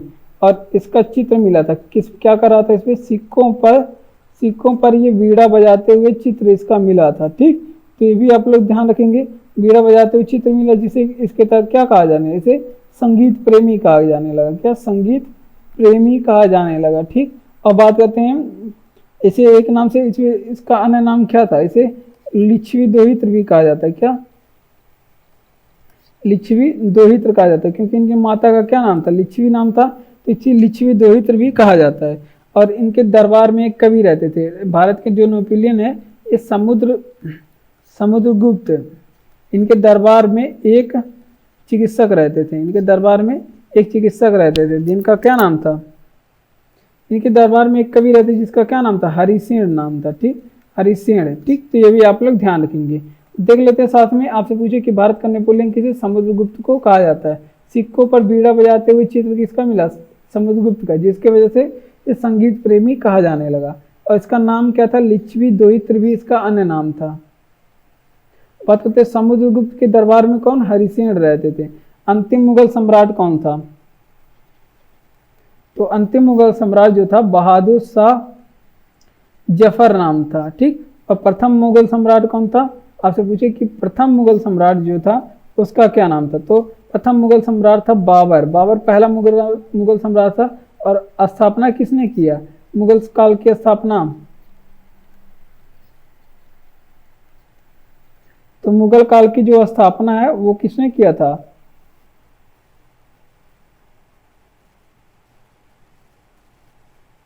और जो मुगल काल में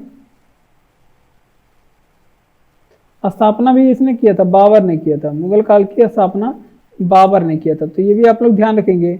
और मुगल काल में दरबारी भाषा कौन सी थी, दरबारी भाषा आपसे पूछे कौन सी थी, तो मुगल काल में दरबारी भाषा फारसी थी, ठीक। तो ये भी आप लोग ध्यान रखेंगे। घृणित कायर किसे कहा जाता है, मुगल काल में घृणित कायर के नाम से किसे जाता है, तो फर्रुखसियर को इसमें क्या कहा जाता है, घृणित कायर कहा जा सकता है, ठीक। तो ये भी आप लोग ध्यान रखेंगे, किसे, फर्रुखसियर को। तो देख लेते हैं साथ में, आपसे पूछे कि अंतिम मुगल सम्राट कौन सा, बहादुर शाह जफर सेकंड था, ठीक। तो और प्रथम मुगल सम्राट बाबर था। मुगल वंश की स्थापना किसने किया, मुगल काल की स्थापना बाबर ने किया, तो ये भी आप लोग ध्यान रखेंगे। अब बात करते हैं दरबारी भाषा क्या थी, फारसी थी। और घृणित कायर किसे कहा जाता है, फर्रुखसियर को कहा जाता है। बढ़ते हैं अगले प्रश्न की ओर। तो अगर वीडियो आपको अच्छा लग रहा है तो चैनल को सब्सक्राइब, वीडियो को लाइक और शेयर भी करें, और कमेंट करके अगर आप बताएंगे कि ये वीडियो कैसा लग रहा है आपको, तो हमें बहुत ही अच्छा लगेगा।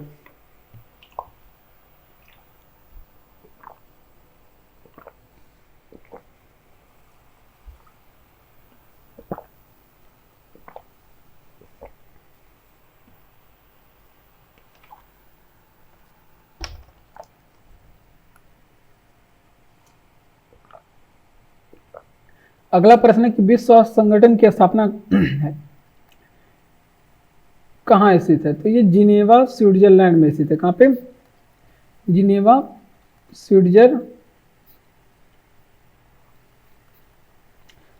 स्विट्जरलैंड में स्थित है, ठीक। तो इसकी स्थापना कब विश्व स्वास्थ्य संगठन की, आपसे पूछे कि इसकी स्थापना कब हुई, तो इसकी स्थापना जो है 7 अप्रैल, जो विश्व स्वास्थ्य संगठन है इसकी स्थापना 7 अप्रैल 1948 से हुई। और विश्व स्वास्थ्य दिवस यानी कि WHO डे कब मनाते हैं, तो ये 7 अप्रैल के दिन मनाते हैं। कब, 7 अप्रैल के दिन दिवस मनाते हैं, ठीक। तो ये भी आप लोग ध्यान रखेंगे, स्वास्थ्य दिवस मनाते हैं। इसमें सदस्य कितने हैं, सदस्यों की बात करें तो 194 सदस्य हैं। विश्व WHO के अध्यक्ष कौन है, तो डॉक्टर टेड्रोस एडोनोम इसके अध्यक्ष है। कौन, डॉक्टर टेड्रोस एडोनोम इनके अध्यक्ष थी, ठीक। तो देख लेते हैं साथ में, आपसे पूछे किस विश्व स्वास्थ्य संगठन का कहाँ स्थित है, तो ये जिनेवा स्विट्जरलैंड में स्थित है। और इसमें सदस्य कितने हैं, 194 सदस्य देश हैं। स्थापना का भी 7 अप्रैल 1948 को। WHO दिवस कब मनाते हैं, 7 अप्रैल को। अध्यक्ष कौन है, तो टेड्रोस एडोनोम है। भारत का संवैधानिक मुखिया कौन होता है, तो जो भारत के संवैधानिक मुखिया होते हैं वो राष्ट्रपति होते हैं। कौन, राष्ट्रपति हैं, ठीक। और राष्ट्रपति के बारे में कुछ काम देख लेते हैं। आपसे पूछे कि प्रोटेम स्पीकर की नियुक्ति कौन करता है, तो प्रोटेम स्पीकर की नियुक्ति कौन करता है, तो जो प्रोटेम स्पीकर है उसकी नियुक्ति कौन करता है, तो राष्ट्रपति करते हैं। कौन, राष्ट्रपति करते हैं, ठीक। आपसे पूछे कि लोकसभा भंग कौन करता है, लोकसभा भंग कौन करता है, तो आपसे पूछे राष्ट्रपति लोकसभा भंग करते हैं। और किस अनुच्छेद के तहत, तो अनुच्छेद नंबर 85 का उपयोग करके, अनुच्छेद 85 का उपयोग करके लोकसभा भंग करते हैं। और मृत्यु दंड को माफ करने की शक्ति किसके पास है, मृत्यु दंड को माफ करने की शक्ति किसके पास है, तो मृत्यु दंड माफ करने की जो शक्ति है वो राष्ट्रपति के पास है, राष्ट्रपति के पास है। और किस अनुच्छेद के तहत ये मृत्यु दंड माफ कर सकते हैं, अनुच्छेद 72 के तहत ये मृत्यु दंड भी माफ कर सकते हैं, ठीक। तो देख लेते हैं, आपसे पूछे कि भारत का संवैधानिक मुखिया कौन होता है, राष्ट्रपति होते हैं। प्रोटेम स्पीकर की नियुक्ति कौन करते हैं, राष्ट्रपति करते हैं। प्रोटेम स्पीकर की नियुक्ति और लोकसभा भंग कौन करते हैं, तो राष्ट्रपति की लोकसभा भंग करते हैं अनुच्छेद 85 के तहत, और मृत्युदंड को माफ कौन करते हैं? राष्ट्रपति, अनुच्छेद 72 के तहत। ठीक, भारत पाकिस्तान की सीमा को क्या कहते हैं? तो रेड क्लिफ लाइन कहते हैं भारत पाकिस्तान की सीमा को। ठीक, रेड क्लिफ लाइन कहते हैं। और बात करते हैं भारत और चीन की सीमा को क्या कहते हैं? भारत एंड चीन की सीमा को क्या कहते हैं? इसे मैकमोहन रेखा कहते हैं। क्या? मैकमोहन रेखा कहते हैं। और आपसे पूछिए कि पाकिस्तान और अफगानिस्तान के बीच में सीमा को क्या कहते हैं? पाकिस्तान एंड अफगानिस्तान के बीच में सीमा को क्या कहते हैं? तो पाकिस्तान जो अफगानिस्तान के बीच में जो सीमा है उसे क्या कहते हैं? उसे डूरंड लाइन कहते हैं। क्या? डूरंड रेखा कहते हैं। ठीक, ये भी आप लोग बात करें। आपसे पूछे कि 49 डिग्री नॉर्थ अक्षांश किन दो देशों के बीच में है? तो 49 डिग्री नॉर्थ अक्षांश जो है उत्तरी कोरिया और कनाडा और अमेरिका के बीच में है। और अगर 38 डिग्री नॉर्थ अक्षांश पूछे, 38 डिग्री नॉर्थ अक्षांश पूछे किन के बीच में है, तो आप लोग बताएंगे उत्तर एंड दक्षिण कोरिया के बीच में। ठीक, उत्तर एंड दक्षिण कोरिया के बीच में। तो देख लेते हैं, आपसे पूछे कि भारत और पाकिस्तान के बीच की सीमा रेड क्लिफ लाइन, और भारत और चीन के बीच की सीमा को मैकमोहन रेखा, और 49 डिग्री नॉर्थ अक्षांश यूएसए और कनाडा के बीच में। भारत और पाकिस्तान अफगानिस्तान के बीच की सीमा को डूरंड लाइन, और नॉर्थ डिग्री 80 डिग्री नॉर्थ अक्षांश को क्या? उत्तरी कोरिया और दक्षिण कोरिया के बीच में स्थित है। बढ़ते अपने अगले प्रश्न की ओर। अगला प्रश्न है कि स्वांग लोकनृत्य किस राज्य का है? तो स्वांग लोक नृत्य जो है हरियाणा का है। कहाँ का? हरियाणा का है स्वांग लोक नृत्य। और बात करते हैं मुर्राह नस्ल की एक भैंस होती है, तो ये एग्जाम में बार बार पूछा जाता है। मुर्राह नस्ल की जो भैंस होती है वो कहाँ पाई जाती है? तो ये हरियाणा में पाई जाती है। और राष्ट्रीय डेयरी अनुसंधान कहाँ पे है? राष्ट्रीय डेयरी अनुसंधान संस्थान कहाँ पे है? तो जो राष्ट्रीय डेयरी अनुसंधान संस्थान है ये करनाल हरियाणा में स्थित है। कहाँ पे? करनाल हरियाणा में स्थित है। ठीक, और बात करते हैं यक्षगान किस राज्य का है? यक्षगान किस राज्य का? ये कर्नाटक का है। ठीक, कर्नाटक का लोक नृत्य है यक्षगान, यहाँ पे कर्नाटक का है। और लाई हरोबा कहाँ का है? लाई हरोबा आपसे पूछे कहाँ का है, तो ये मणिपुर का है। लाई हरोबा कहाँ पे? मणिपुर का शास्त्रीय नृत्य है। और बात करते हैं गिद्धा और भांगड़ा कहाँ का है? गिद्धा एंड भांगड़ा कहाँ का शास्त्रीय नृत्य है? तो गिद्धा और भांगड़ा ये जो है पंजाब का है। कहाँ का? पंजाब का है। ठीक, और बात करते हैं घुमुरा कहाँ का है? घुमरा जो है वो उड़ीसा का है। घुमरा कहाँ का? उड़ीसा का है। तो ये सारी चीज़ें आप लोग ध्यान रखेंगे।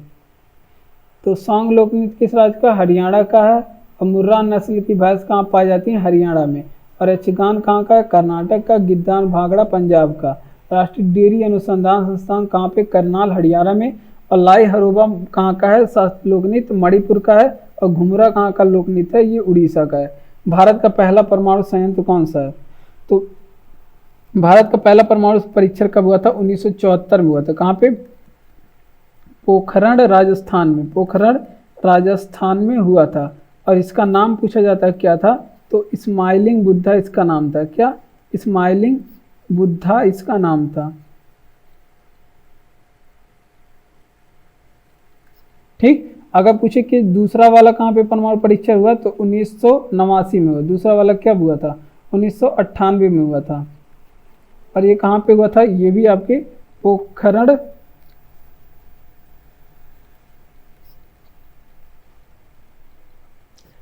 राजस्थान में हुआ था। और इसका नाम क्या था? इसका नाम था ऑपरेशन शक्ति। ठीक, तो ये सारी चीज़ें आप लोग ध्यान रखेंगे। और परमाणु बम में कौन सी अभिक्रिया होती है? परमाणु बम में अभिक्रिया कौन सी होती है? तो इसमें जो अभिक्रिया हो वो नाभिकीय संलयन अभिक्रिया। कौन सी? नाभिकीय विखंडन अभिक्रिया होती है। ठीक, तो ये सारी चीज़ें आप लोग ध्यान रखेंगे। देख लेते हैं साथ में यहाँ से भारत का पहला परमाणु परीक्षण 1974 में हुआ, पोखरण में हुआ, राजस्थान में हुआ। ठीक, और नाम क्या था? स्माइलिंग बुद्धा। भारत का दूसरा जो परमाणु परीक्षण 1998 पोखरण राजस्थान में हुआ था, नाम क्या था? शक्ति, ऑपरेशन शक्ति इसका नाम था। परमाणु में कौन सी अभिक्रिया होती है परमाणु बम में? तो नाभिकीय विखंडन। परमाणु बम की खोज किसने की? तो ओपेनहाइमर ने इसकी खोज की। किसने? ओपेनहाइमर ने इसकी खोज की। ठीक, तो बढ़ते अपने अगले प्रश्न की ओर। अगला प्रश्न है, तंबाकू पे प्रतिबंध लगाने वाला विश्व का पहला देश कौन सा है?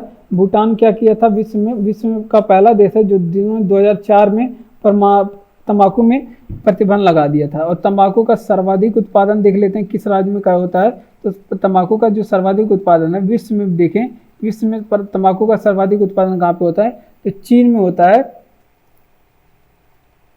विश्व में सर्वाधिक उत्पादन। अगर भारत के राज्यों की बात करें, भारत में किस राज्य में सर्वाधिक? तो सर्वाधिक आपके आंध्र प्रदेश में तंबाकू का उत्पादन होता है। कहाँ पे?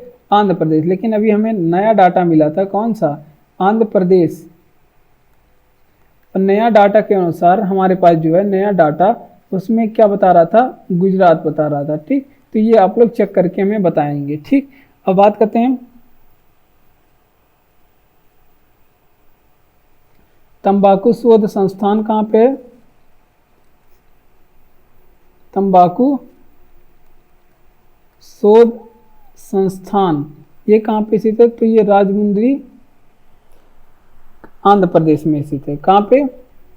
राजमुंदरी आंध्र प्रदेश में ये स्थित है। ठीक, और तंबाकू में कौन सा धुआं होता है? तंबाकू में आपसे पूछे कि धुआं कौन सा होता है, तो जो तंबाकू लोग यूज करते हैं उसमें कार्बन मोनोऑक्साइड निकलता है। क्या? कार्बन मोनोऑक्साइड, जो कि बहुत ही ज़्यादा खतरनाक होता है। ठीक, कार्बन मोनोऑक्साइड। और तंबाकू निषेध दिवस कब मनाते हैं? तो ये आप लोग बताएंगे। तंबाकू निषेध दिवस कब मनाते हैं? तो ये 31 मई को मनाते हैं। ठीक, तो ये भी आप लोग ध्यान रखेंगे। ठीक, बात करते हैं तंबाकू पे प्रतिबंध लगाने वाला विश्व का पहला देश कौन था? भूटान में 2004 में तंबाकू कानून लगा के उस पर प्रतिबंध लगाया। ठीक, और सर्वाधिक तंबाकू का उत्पादन विश्व में चीन करता है।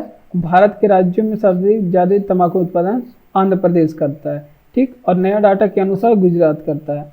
और तंबाकू शोध संस्थान कहाँ पे स्थित है? राजमुंदरी आंध्र प्रदेश में स्थित है। तंबाकू का धुआं क्या? कार्बन मोनोऑक्साइड होता है। और तंबाकू निषेध दिवस कब मनाते हैं? 31 मई के दिन मनाते हैं। दामोदर नदी का उद्गम कहाँ से होता है? छोटा नागपुर पठार से। छोटा नागपुर पठार से यहाँ पे इसका उद्गम होता है। छोटा नागपुर पठार की बात करें, ऊंची चोटी कौन सी है? ऊंची चोटी कौन सी है? पारसनाथ है। पारसनाथ है उसकी ऊंची चोटी। ठीक, ये भी आप लोग ध्यान रखेंगे। और बात करते हैं, आपसे पूछे कि बंगाल का शोक किस नदी को कहते हैं? बंगाल का शोक किस नदी को कहते हैं? तो ये दामोदर नदी को कहते हैं। बंगाल का शोक कौन सी नदी को? दामोदर नदी को कहते हैं। ठीक, अब बात करते हैं यहाँ पे दामोदर नदी किसकी सहायक नदी है? दामोदर नदी किसकी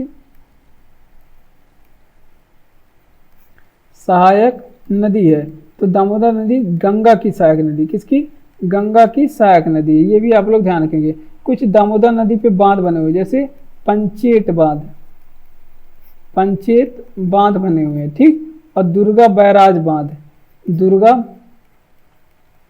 बैराज बांध कहाँ पे बना हुआ है? ठीक, तो ये आप लोग बांध करें बताएंगे। तो ये सारे बांध कहाँ पे बने हुए? ये आपके दामोदर नदी पे,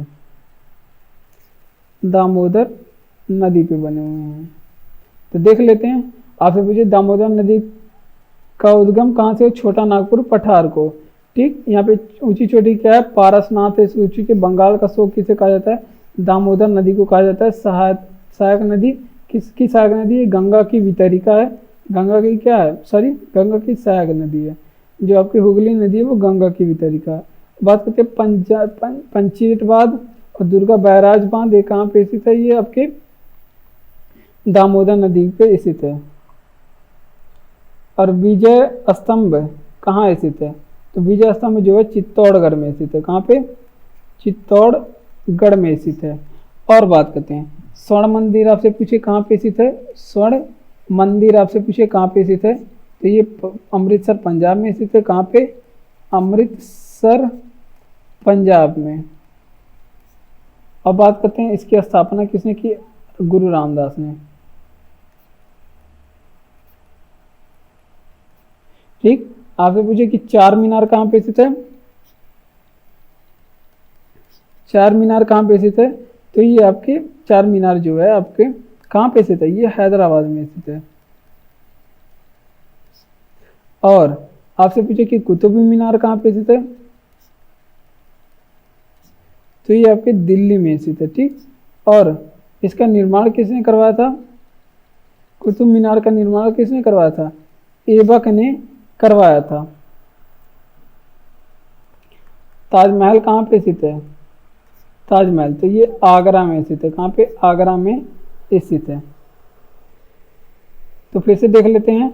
आपसे पूछे विजय स्तंभ कहाँ पे स्थित है? तो ये चित्तौड़गढ़ में स्थित है। स्वर्ण मंदिर कहाँ पे? ये आपके अमृतसर पंजाब में स्थित है। निर्माण किसने? गुरु रामदास ने करवाया। चार मीनार हैदराबाद में, कुतुब मीनार दिल्ली में, इसका निर्माण किसने करवाया? ऐबक ने। और ताजमहल कहाँ पे स्थित है? ये आगरा में स्थित है। शाहजहां ने बनाया मुमताज की याद में और आपकी यमुना नदी के किनारे। विश्व का सबसे ऊंचा पठार, तो विश्व का जो सबसे ऊंचा पठार है कौन सा? पामीर या फिर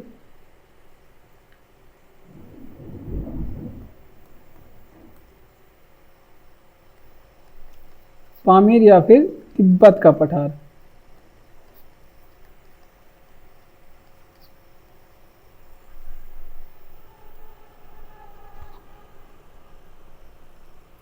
विश्व का सबसे ऊंचा पठार पामीर या फिर तिब्बत का पठार। इसे पामीर या फिर तिब्बत के पठार को क्या कहा जाता है? इसे विश्व की छत कहा जाता है। क्या? विश्व की छत कहा जाता है। तो ये भी आप लोग ध्यान रखेंगे। और बात करते हैं मालवा पठार कहाँ पे स्थित है? मालवा पठार कहाँ पे स्थित है? तो ये अरावली और विंध्य श्रृंखलाओं के बीच में स्थित है। कहाँ पे? अरावली एंड विंध्य श्रृंखला के बीच में स्थित है।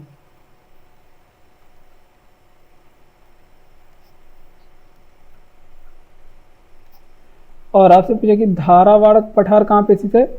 धारावाड़ पठार कहाँ पे स्थित है? तो ये कर्नाटक में स्थित है। कहाँ पे? कर्नाटक में स्थित है। और छोटा नागपुर पठार हमने बताया ही, छोटा नागपुर पठार कहाँ पे स्थित है? तो ये आपके झारखंड में स्थित है। कहाँ पे?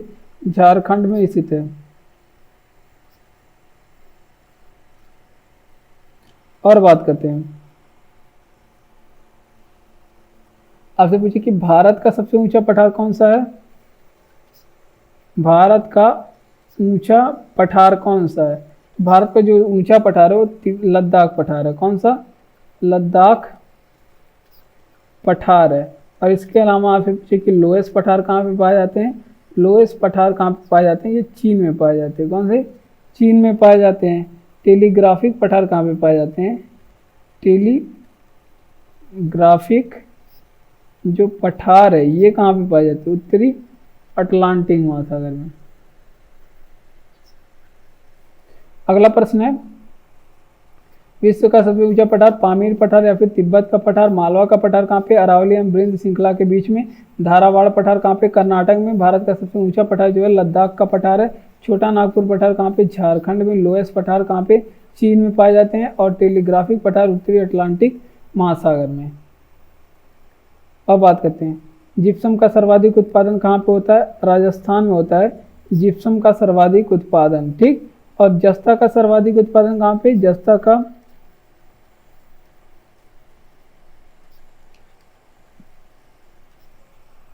जो जस्ता का सर्वाधिक उत्पादन है ये भी आपके राजस्थान में होता है। और राजस्थान में कहाँ पे? जावर की खान, जैसे के लिए प्रसिद्ध खान है जावर की खान में। और खेतड़ी की खान कहाँ पे स्थित है? खेतड़ी की खान यहाँ पे कहाँ पे? ये भी कहाँ पे?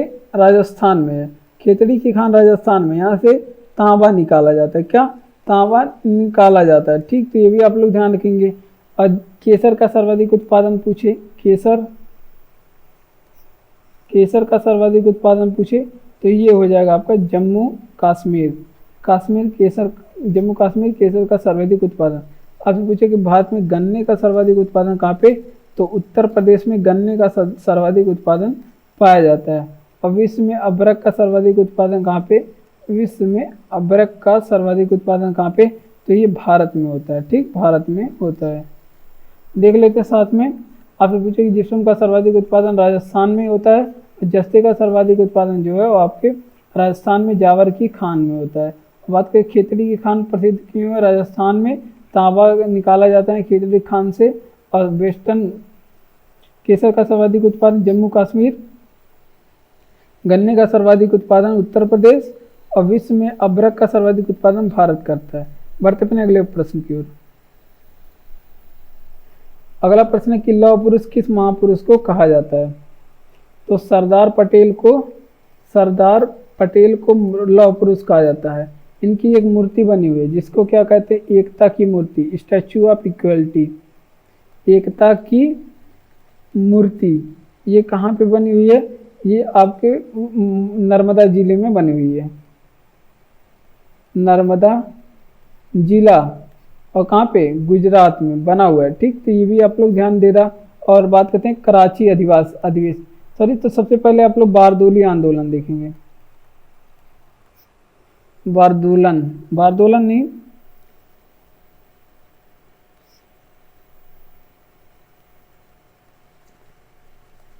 बारदोली आंदोलन। तो ये कब हुआ था? 1928 में हुआ था। कराची अधिवेशन कब हुआ था?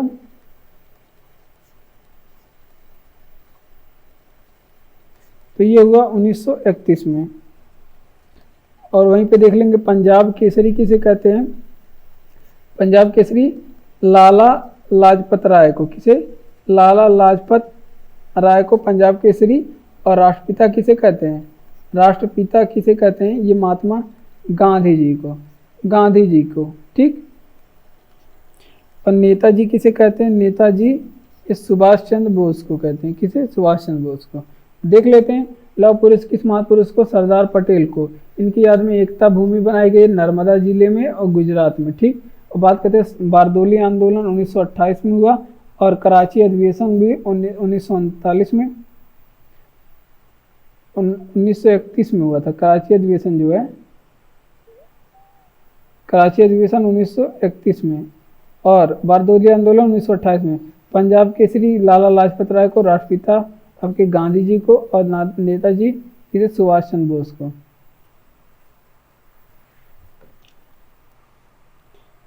और झीलों की नगरी किसे कहते हैं? उदयपुर को क्या कहते हैं? झीलों की नगरी। हजार झीलों की भूमि किसे कहते हैं? हजार झीलों की भूमि किसे कहते हैं? तो हजार झीलों की जो भूमि है वो फिनलैंड को कहते हैं। कहाँ को? फिनलैंड को कहते हैं। ठीक, और अंगुली नुमा झील कहाँ पे पाए जाते हैं? अंगुली नुमा झील कहाँ पे पाए जाते हैं? तो ये आपके अमेरिका साइड में पाया जाता है। अंगुली नुमा झील कहाँ पे? अमेरिका साइड में पाया जाता है। ठीक, और झीलों का अध्ययन क्या कहलाता है? झीलों का अध्ययन क्या कहलाता है? तो इसको कहते हैं निम्नोलॉजी। क्या? निम्नोलॉजी कहलाता है। ठीक, तो ये भी आप लोग ध्यान रखेंगे। देख लेते हैं साथ में आपसे हजार झीलों की भूमि उदयपुर को, हजार झीलों की भूमि फिनलैंड को, झीलों की नगरी उदयपुर को। उंगली नुमा झील कहाँ के एग्जाम्पल है? अमेरिका के। झीलों का अध्ययन क्या? निम्नोलॉजी कहलाता है। भारत का संवैधानिक प्रमुख कौन होता है? तो जो भारत का जो संवैधानिक प्रमुख होता है तो भारत के राष्ट्रपति होते हैं। भारत के राष्ट्रपति, भारत का संवैधानिक प्रमुख। आर्टिकल 52 में कहा गया कि भारत में एक राष्ट्रपति होगा, जो कार्यपालिका की जो सभी शक्तियां राष्ट्रपति में निहित होगी। आर्टिकल नंबर 53 में कहा गया, और राष्ट्रपति का जो कार्यकाल होगा वो 5 वर्ष का होगा। 5 वर्ष का होगा। 21 आर्टिकल में कहा गया, आर्टिकल नंबर 56 में कहा गया। ये आर्टिकल नंबर 56 में कहा गया है। और जो राष्ट्रपति का शपथ होगा वो चीफ जस्टिस ऑफ इंडिया यानी कि भारत के मुख्य न्यायाधीश दिलाएंगे। ये आर्टिकल नंबर 60 में कहा गया है। ठीक, और बात करते हैं राष्ट्रपति पे महाभियोग। जो राष्ट्रपति पे महाभियोग है वो लगाया जाएगा, तो आर्टिकल नंबर 61 में कहा गया। लेकिन भारत में जो राष्ट्रपति महाभियोग है वो लिया कहाँ से गया है, ये भी आप लोग ध्यान रखेंगे। ये यूएसए के संविधान से लिया गया है। और बात करते हैं ये भारत पे राष्ट्रपति महाभियोग पे लगाने के पहले इसमें 14 दिन पहले सूचना दिया जाता है। 14 दिन पहले क्या किया जाता है? सूचना दिया जाता है। ठीक, तो ये भी आप लोग ध्यान रखेंगे। देख लेते हैं, आपसे पूछे कि भारत का संवैधानिक प्रमुख कौन है? राष्ट्रपति है। और किस अनुच्छेद में भारत का एक राष्ट्रपति होगा? अनुच्छेद नंबर 52 में। कौन से अनुच्छेद में? अनुच्छेद 52 में। ठीक, बात करते शक्ति क्या है? तो यह स्त्री है। जो भारत की राष्ट्रपति है वो उनकी कार्यपालिका की सारी शक्ति होंगी, वो आर्टिकल नंबर 53 में कहा गया है। और शपथ कौन दिलाएगा? Chief justice of India, article number 60 में कहा गया। महाभियोग 61 में लिया गया है। महाभियोग की प्रक्रिया राष्ट्रपति पे अनुच्छेद नंबर 61 के तहत राष्ट्रपति पे क्या होगा? महाभियोग लगाया जाएगा। और महाभियोग की प्रक्रिया लिया गया है अमेरिका से। और बात करते हैं 14 दिन पहले राष्ट्रपति को सूचना दी जानी चाहिए, देनी होगी कि हम आप पे महाभियोग ला रहे हैं। ठीक, तो ये भी चीज़ें आप लोग ध्यान रखेंगे। तो अब अगला प्रश्न है हमारा,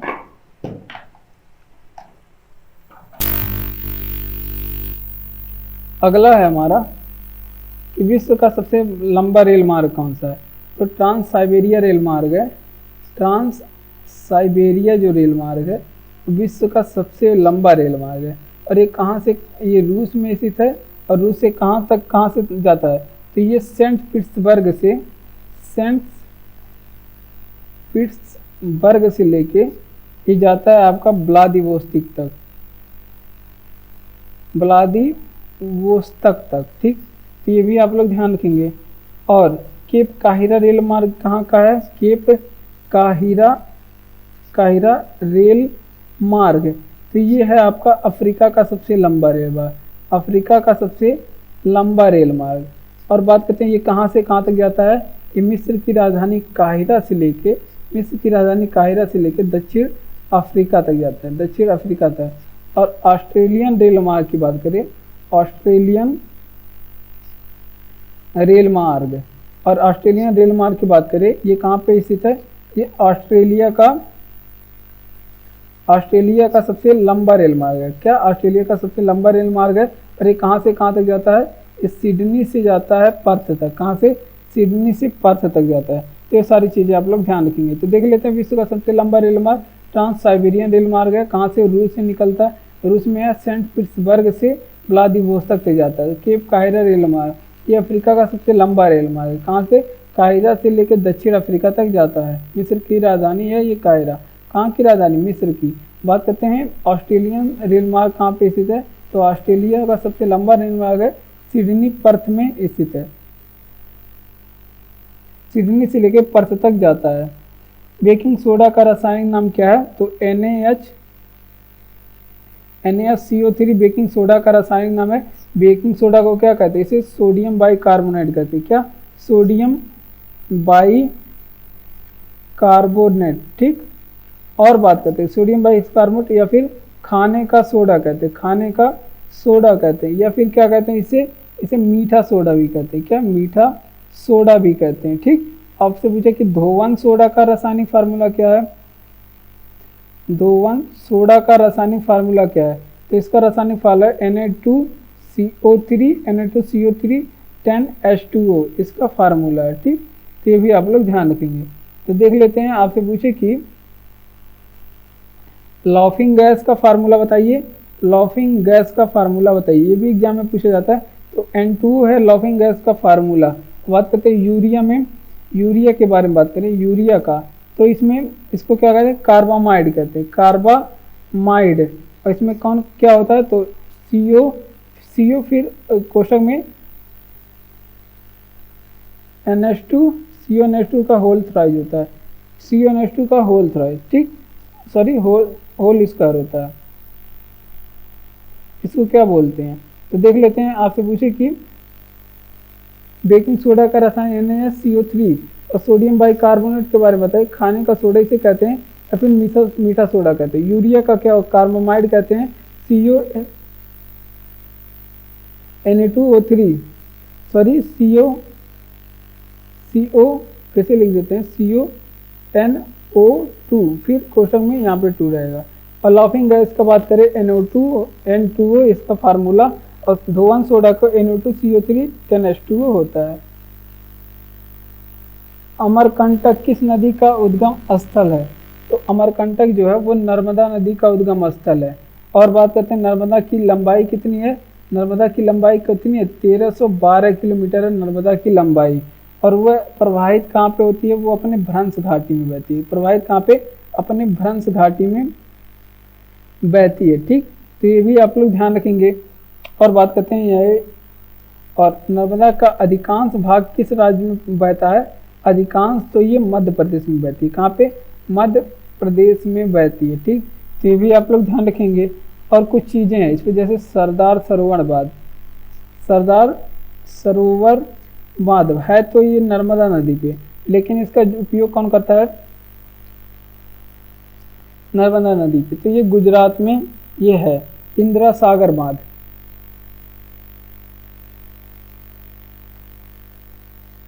आपसे पूछे कि इंदिरा सागर बांध किस नदी पे बना हुआ है, तो ये आपके नर्मदा नदी पे बना हुआ है। ठीक, कपिला जलधारा प्रपात, कपिला जल धारा प्रपात ये किस नदी पे? ये भी मध्य प्रदेश में स्थित है। और धुआं धार जलप्रपात कहाँ पे? ये आपके मध्य प्रदेश में स्थित है। देख लेते हैं इतना। आपसे पूछे अमरकंटक किस नदी का उद्गम? नर्मदा की लंबाई 1312 किलोमीटर, प्रवाहित कहाँ पे? अपने भ्रंश घाटी पे, अधिकांश भाग मध्य प्रदेश में बहता है। कपिल जलधारा प्रपात मध्य प्रदेश में, और सरदार सरोवर बांध गुजरात में, इंदिरा सागर बांध नर्मदा और धुआंधार जलप्रपात मध्य प्रदेश में स्थित है नर्मदा नदी पे। प्यासा महासागर किसे कहते हैं? तो प्यासा महासागर जो है अटलांटिक महासागर को कहते हैं। अटलांटिक महासागर को क्या कहते हैं? प्यासा महासागर कहते हैं। इसे ही अंध महासागर कहते हैं, अंध महासागर कहते हैं, क्योंकि इसमें इसको बहुत विशाल है, इसकी जांच पूरी नहीं हो पाई है। और ये दूसरा सबसे बड़ा महासागर है। इस सबसे प्रशांत अटलांटिक महासागर दूसरा सबसे बड़ा महासागर है। ठीक, तो ये भी आप लोग ध्यान रखेंगे। और सारगासो समुद्र जो है, सारगासो जो समुद्र है वो आपके अटलांटिक महासागर में स्थित। कहाँ पे? अटलांटिक महासागर में स्थित है। और जबकि बरमूडा ट्रायंगल भी आपको बताएं दें, बरमूडा त्रिभुज, जो बरमूडा ट्रायंगल है वो भी अटलांटिक महासागर की, अटलांटिक महासागर की आकृति आपसे पूछी कैसी होती है? तो यस आकार की। जो कि सेंट हेलेना द्वीप आपसे पूछे कहाँ है? सेंट हेलेना द्वीप ये भी आपके अटलांटिक महासागर में है। और अटलांटिक महासागर का सबसे गहरा बिंदु आपसे पूछे कौन सा है? सबसे गहरा बिंदु के तो प्यूर्टो रिको गर्त है। कौन? प्यूर्टो रिको गर्त है, ये सबसे गहरा गर्त है। ठीक, ग्रांड बैंक भी यहीं पे स्थित है। क्या? ग्रांड बैंक भी यहीं पे स्थित है। ग्रांड बैंक की मतलब जहाँ पे मछली उत्पादन होता है। प्यासा महासागर अटलांटिक महासागर को कहते हैं। सारगासो समुद्र अटलांटिक महासागर में है। बरमूडा ट्रायंगल अटलांटिक महासागर में, इसकी आकृति एस के आकार की। अंध महासागर अटलांटिक महासागर को दूसरा सबसे बड़ा महासागर अटलांटिक महासागर। सेंट हेलेना द्वीप भी अटलांटिक महासागर में सबसे गहरा बिंदु प्यूर्टो रिको ये भी आपके अटलांटिक महासागर है। ग्रांड बैंक ये स्थित कहाँ है? ये नॉर्थ अटलांटिक महासागर में। बुली शब्द का संबंध किससे है? तो बुली संबंध का संबंध हॉकी से है। और हॉकी ओलंपिक में शामिल कब हुआ? तो ये एग्जाम में पूछा जाता है, हॉकी ओलंपिक में शामिल कब हुआ? तो ओलंपिक में शामिल हॉकी 1928 में। और यहाँ पे ओलंपिक कहाँ पे हो रहा था? एम्स्टर्डम में यहाँ पे ओलंपिक हो रहा था। और ये हॉलैंड में ये आपके हो रहा था। अब हॉकी के जादूगर कौन कहे जाते हैं? हॉकी के जादूगर कहे जाते हैं मेजर ध्यानचंद।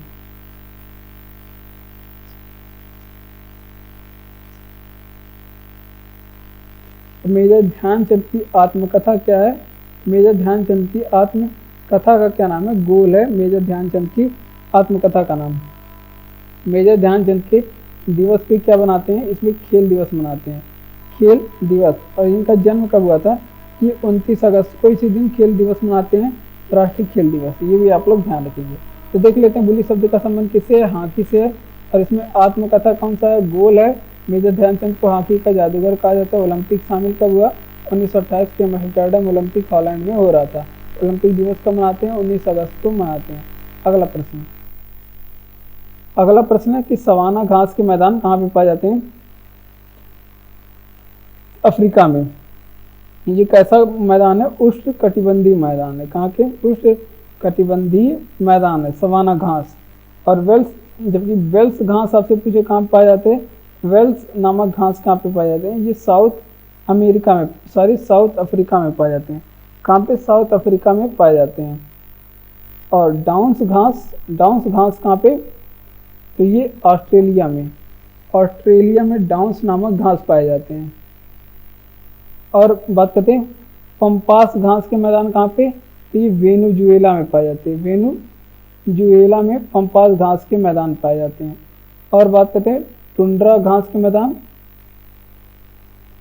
या फिर आपसे पूछे ये कहाँ पाए जाते हैं टुंड्रा घास के मैदान, या फिर एक कनाडा के उत्तर साइड में, नॉर्थ कनाडा में, या फिर आपसे पूछे कि नॉर्थ ग्रीनलैंड, नॉर्थ ग्रीनलैंड, या फिर नॉर्थ रूस में पाए जाते हैं, नॉर्थ रूस साइड में पाए जाते हैं।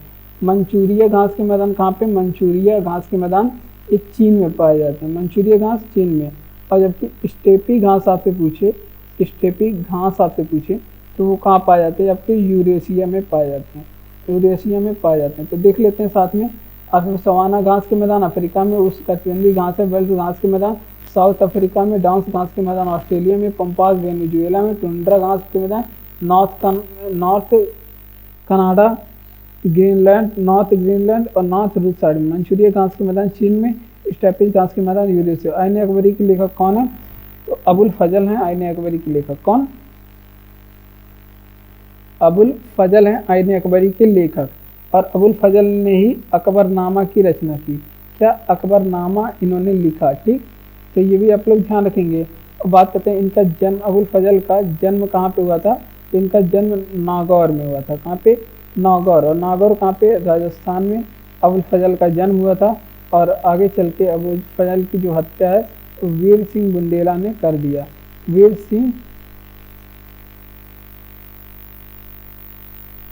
बुंदेला ने किया।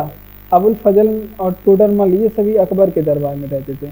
अबुल फजल की बात करें या फिर टोडरमल की बात करें, एंड अबुल फजल ये किसके दरबार में रहते थे? ये दोनों, तो ये अकबर के दरबार में रहते थे। तो ये भी आप लोग ध्यान रखेंगे। ठीक, इतनी चीजें हम लोग देख लेते हैं। आसिफ आईन अकबरी के लेखक अबुल फजल हैं और अकबरनामा के लेखक भी अबुल फजल। जन्म कहाँ पे? नागौर राजस्थान में। हत्या किसने किया? तो वीर सिंह बुंदेला ने हत्या की। टोडरमल के एंड अबुल फजल ये आपके अकबर के दरबार में रहते थे। उपराष्ट्रपति और राष्ट्रपति के चुनाव संबंधी विवादों का निपटारा कौन करता है? इसमें सुप्रीम कोर्ट देखता है, सॉरी संसद देखता है। संसद निर्वाचन तो संसद करवाता है। उपराष्ट्रपति आर्टिकल नंबर 63 में, राष्ट्रपति आर्टिकल नंबर 52 में कहा गया है। और दोनों का कार्यकाल कितना होता है? कार्यकाल 5 वर्ष का होता है। उपराष्ट्रपति या फिर राष्ट्रपति बनने के लिए आयु 35 वर्ष की होती है। उपराष्ट्रपति को शपथ कौन दिलाता है? शपथ के बाद चीफ जस्टिस ऑफ इंडिया, जबकि उपराष्ट्रपति का शपथ कौन दिलाता है? इसको शपथ राष्ट्रपति दिलाते हैं। कौन? राष्ट्रपति दिलाते हैं। और इस्तीफा के बारे में बात करें तो उपराष्ट्रपति अपना इस्तीफा किसे सौंपता है? ये राष्ट्रपति को देता है। कौन? राष्ट्रपति को। और राष्ट्रपति अपना इस्तीफा किसे देता है? उपराष्ट्रपति को देता है। ठीक, उपराष्ट्रपति को देता है। और बात करते हैं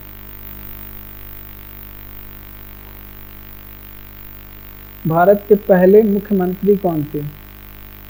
भारत के पहले उपराष्ट्रपति कौन थे? तो भारत के जो पहले उपराष्ट्रपति थे तो सर्वपल्ली राधाकृष्णन थे। कौन? सर्वपल्ली राधाकृष्ण।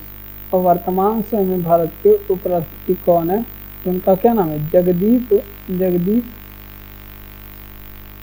धनखड़ है। ठीक, ये भी आप लोग ध्यान रखेंगे। देख लेते हैं उपराष्ट्रपति और राष्ट्रपति के चुनाव कौन करता है? संसद करता है। और उपराष्ट्रपति के बारे में 1963 में है, भारत में एक उपराष्ट्रपति होगा। और आर्टिकल नंबर 52 में कहा गया भारत में एक राष्ट्रपति होगा। और उपराष्ट्रपति के बारे में सब कार्यकाल कितना होता है? तो दोनों का कार्यकाल 5 वर्ष और आयु कितनी होती है? दोनों की 35 वर्ष। और राष्ट्रपति क्या करता है? उपराष्ट्रपति को शपथ दिलाता है। और राष्ट्रपति को शपथ क्या? चीफ जस्टिस ऑफ इंडिया दिया। भारत के पहले उपराष्ट्रपति एस राधाकृष्णन थे। वर्तमान समय जो उपराष्ट्रपति है जगदीप धनखड़ है। गोबी मरुस्थल कहाँ पे स्थित है? मंगोलिया में स्थित है गोबी मरुस्थल। मंगोलिया की राजधानी आपसे पूछे क्या है? तो उलान बटोर है मंगोलिया की राजधानी। क्या? उलान बटोर। और बात करते हैं मंगोलिया के संसद का क्या नाम है। मंगोलिया की जो संसद का नाम है वो खुरल है। कौन? खुरल है मंगोलिया के संसद का नाम। और मंगोलिया का जो सर्वोच्च सम्मान है वो क्या है? मंगोलिया का सर्वोच्च सम्मान, उसका क्या नाम है? उसका नाम है आपका वेस्टर्न वर्कर। बेस्ट वर्कर, ठीक। थार रेगिस्तान कहाँ पे स्थित है? ये आपके राजस्थान में से है, थार रेगिस्तान। और अफ्रीका में कौन सा रेगिस्तान स्थित है? कालाहारी। कालाहारी मरुस्थल कहाँ पे स्थित है? ये अफ्रीका में स्थित है। कहाँ पे? अफ्रीका में स्थित है। और यहाँ पे कौन सी जनजाति पाई जाती है? यहाँ पे बुशमैन जनजाति पाई जाती है। कौन सी? बुशमैन जनजाति पाई जाती है। देख लेते हैं साथ में। आपसे पूछे गोबी मरुस्थल मंगोलिया में, उड़ान बटोल इसकी राजधानी, संसद का नाम खुरल, सर्वोच्च सम्मान वेस्ट वर्कर, थार रेगिस्तान में, राजस्थान, कालाहारी मरुस्थल अफ्रीका में, इसमें बुशमैन जनजाति पाई जाती है। मुगल वंश की स्थापना किसने किया? तो बाबर ने किया मुगल वंश का स्थापना। पूरा नाम क्या था? इनका पूरा नाम जहरुद्दीन मोहम्मद बाबर था, ठीक। ये भी आप लोग ध्यान रखेंगे।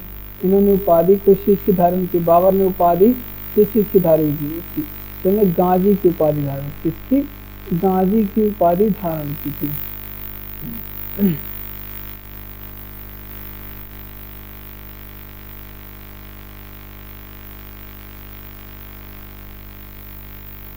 और बाबर के बारे में बात करें, इसकी मृत्यु कब हुई? बाबर की मृत्यु 1483 में। और कहाँ पे? फरागना में हुआ। कहाँ? फरागना में हुआ। और मृत्यु कब हुई? बाबर की मृत्यु कब हुई? इनकी मृत्यु 1530 में हुई। कब? 1530 में।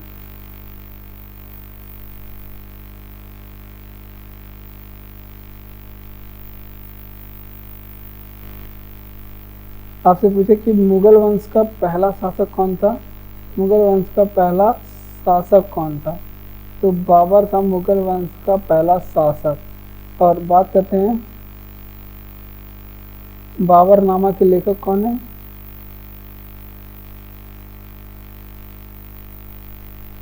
तो ये बाबर हैं। बाबरनामा का लेखक, क्योंकि इनकी आत्मकथा थी और ये सिर्फ तुर्की भाषा में लिखे थे। तुर्की भाषा में लिखे थे, ठीक। तो ये भी आप लोग ध्यान रखेंगे। और बात करें मुगल वंश के स्थापना संस्थापक बाबर थे। उपाधि किस चीज़ की धारण किए? ये गाजी की उपाधि धारण किए। पहला शासक कौन था? बाबर है मुगल वंश का। बाबर का नाम लेखक है, बाबर क्यों रखा? तुर्की भाषा में बाबरनामा की रचना। जहरुद्दीन मोहम्मद बाबर की मृत्यु कब हुई? 1530 में। मृत्यु 1483 में।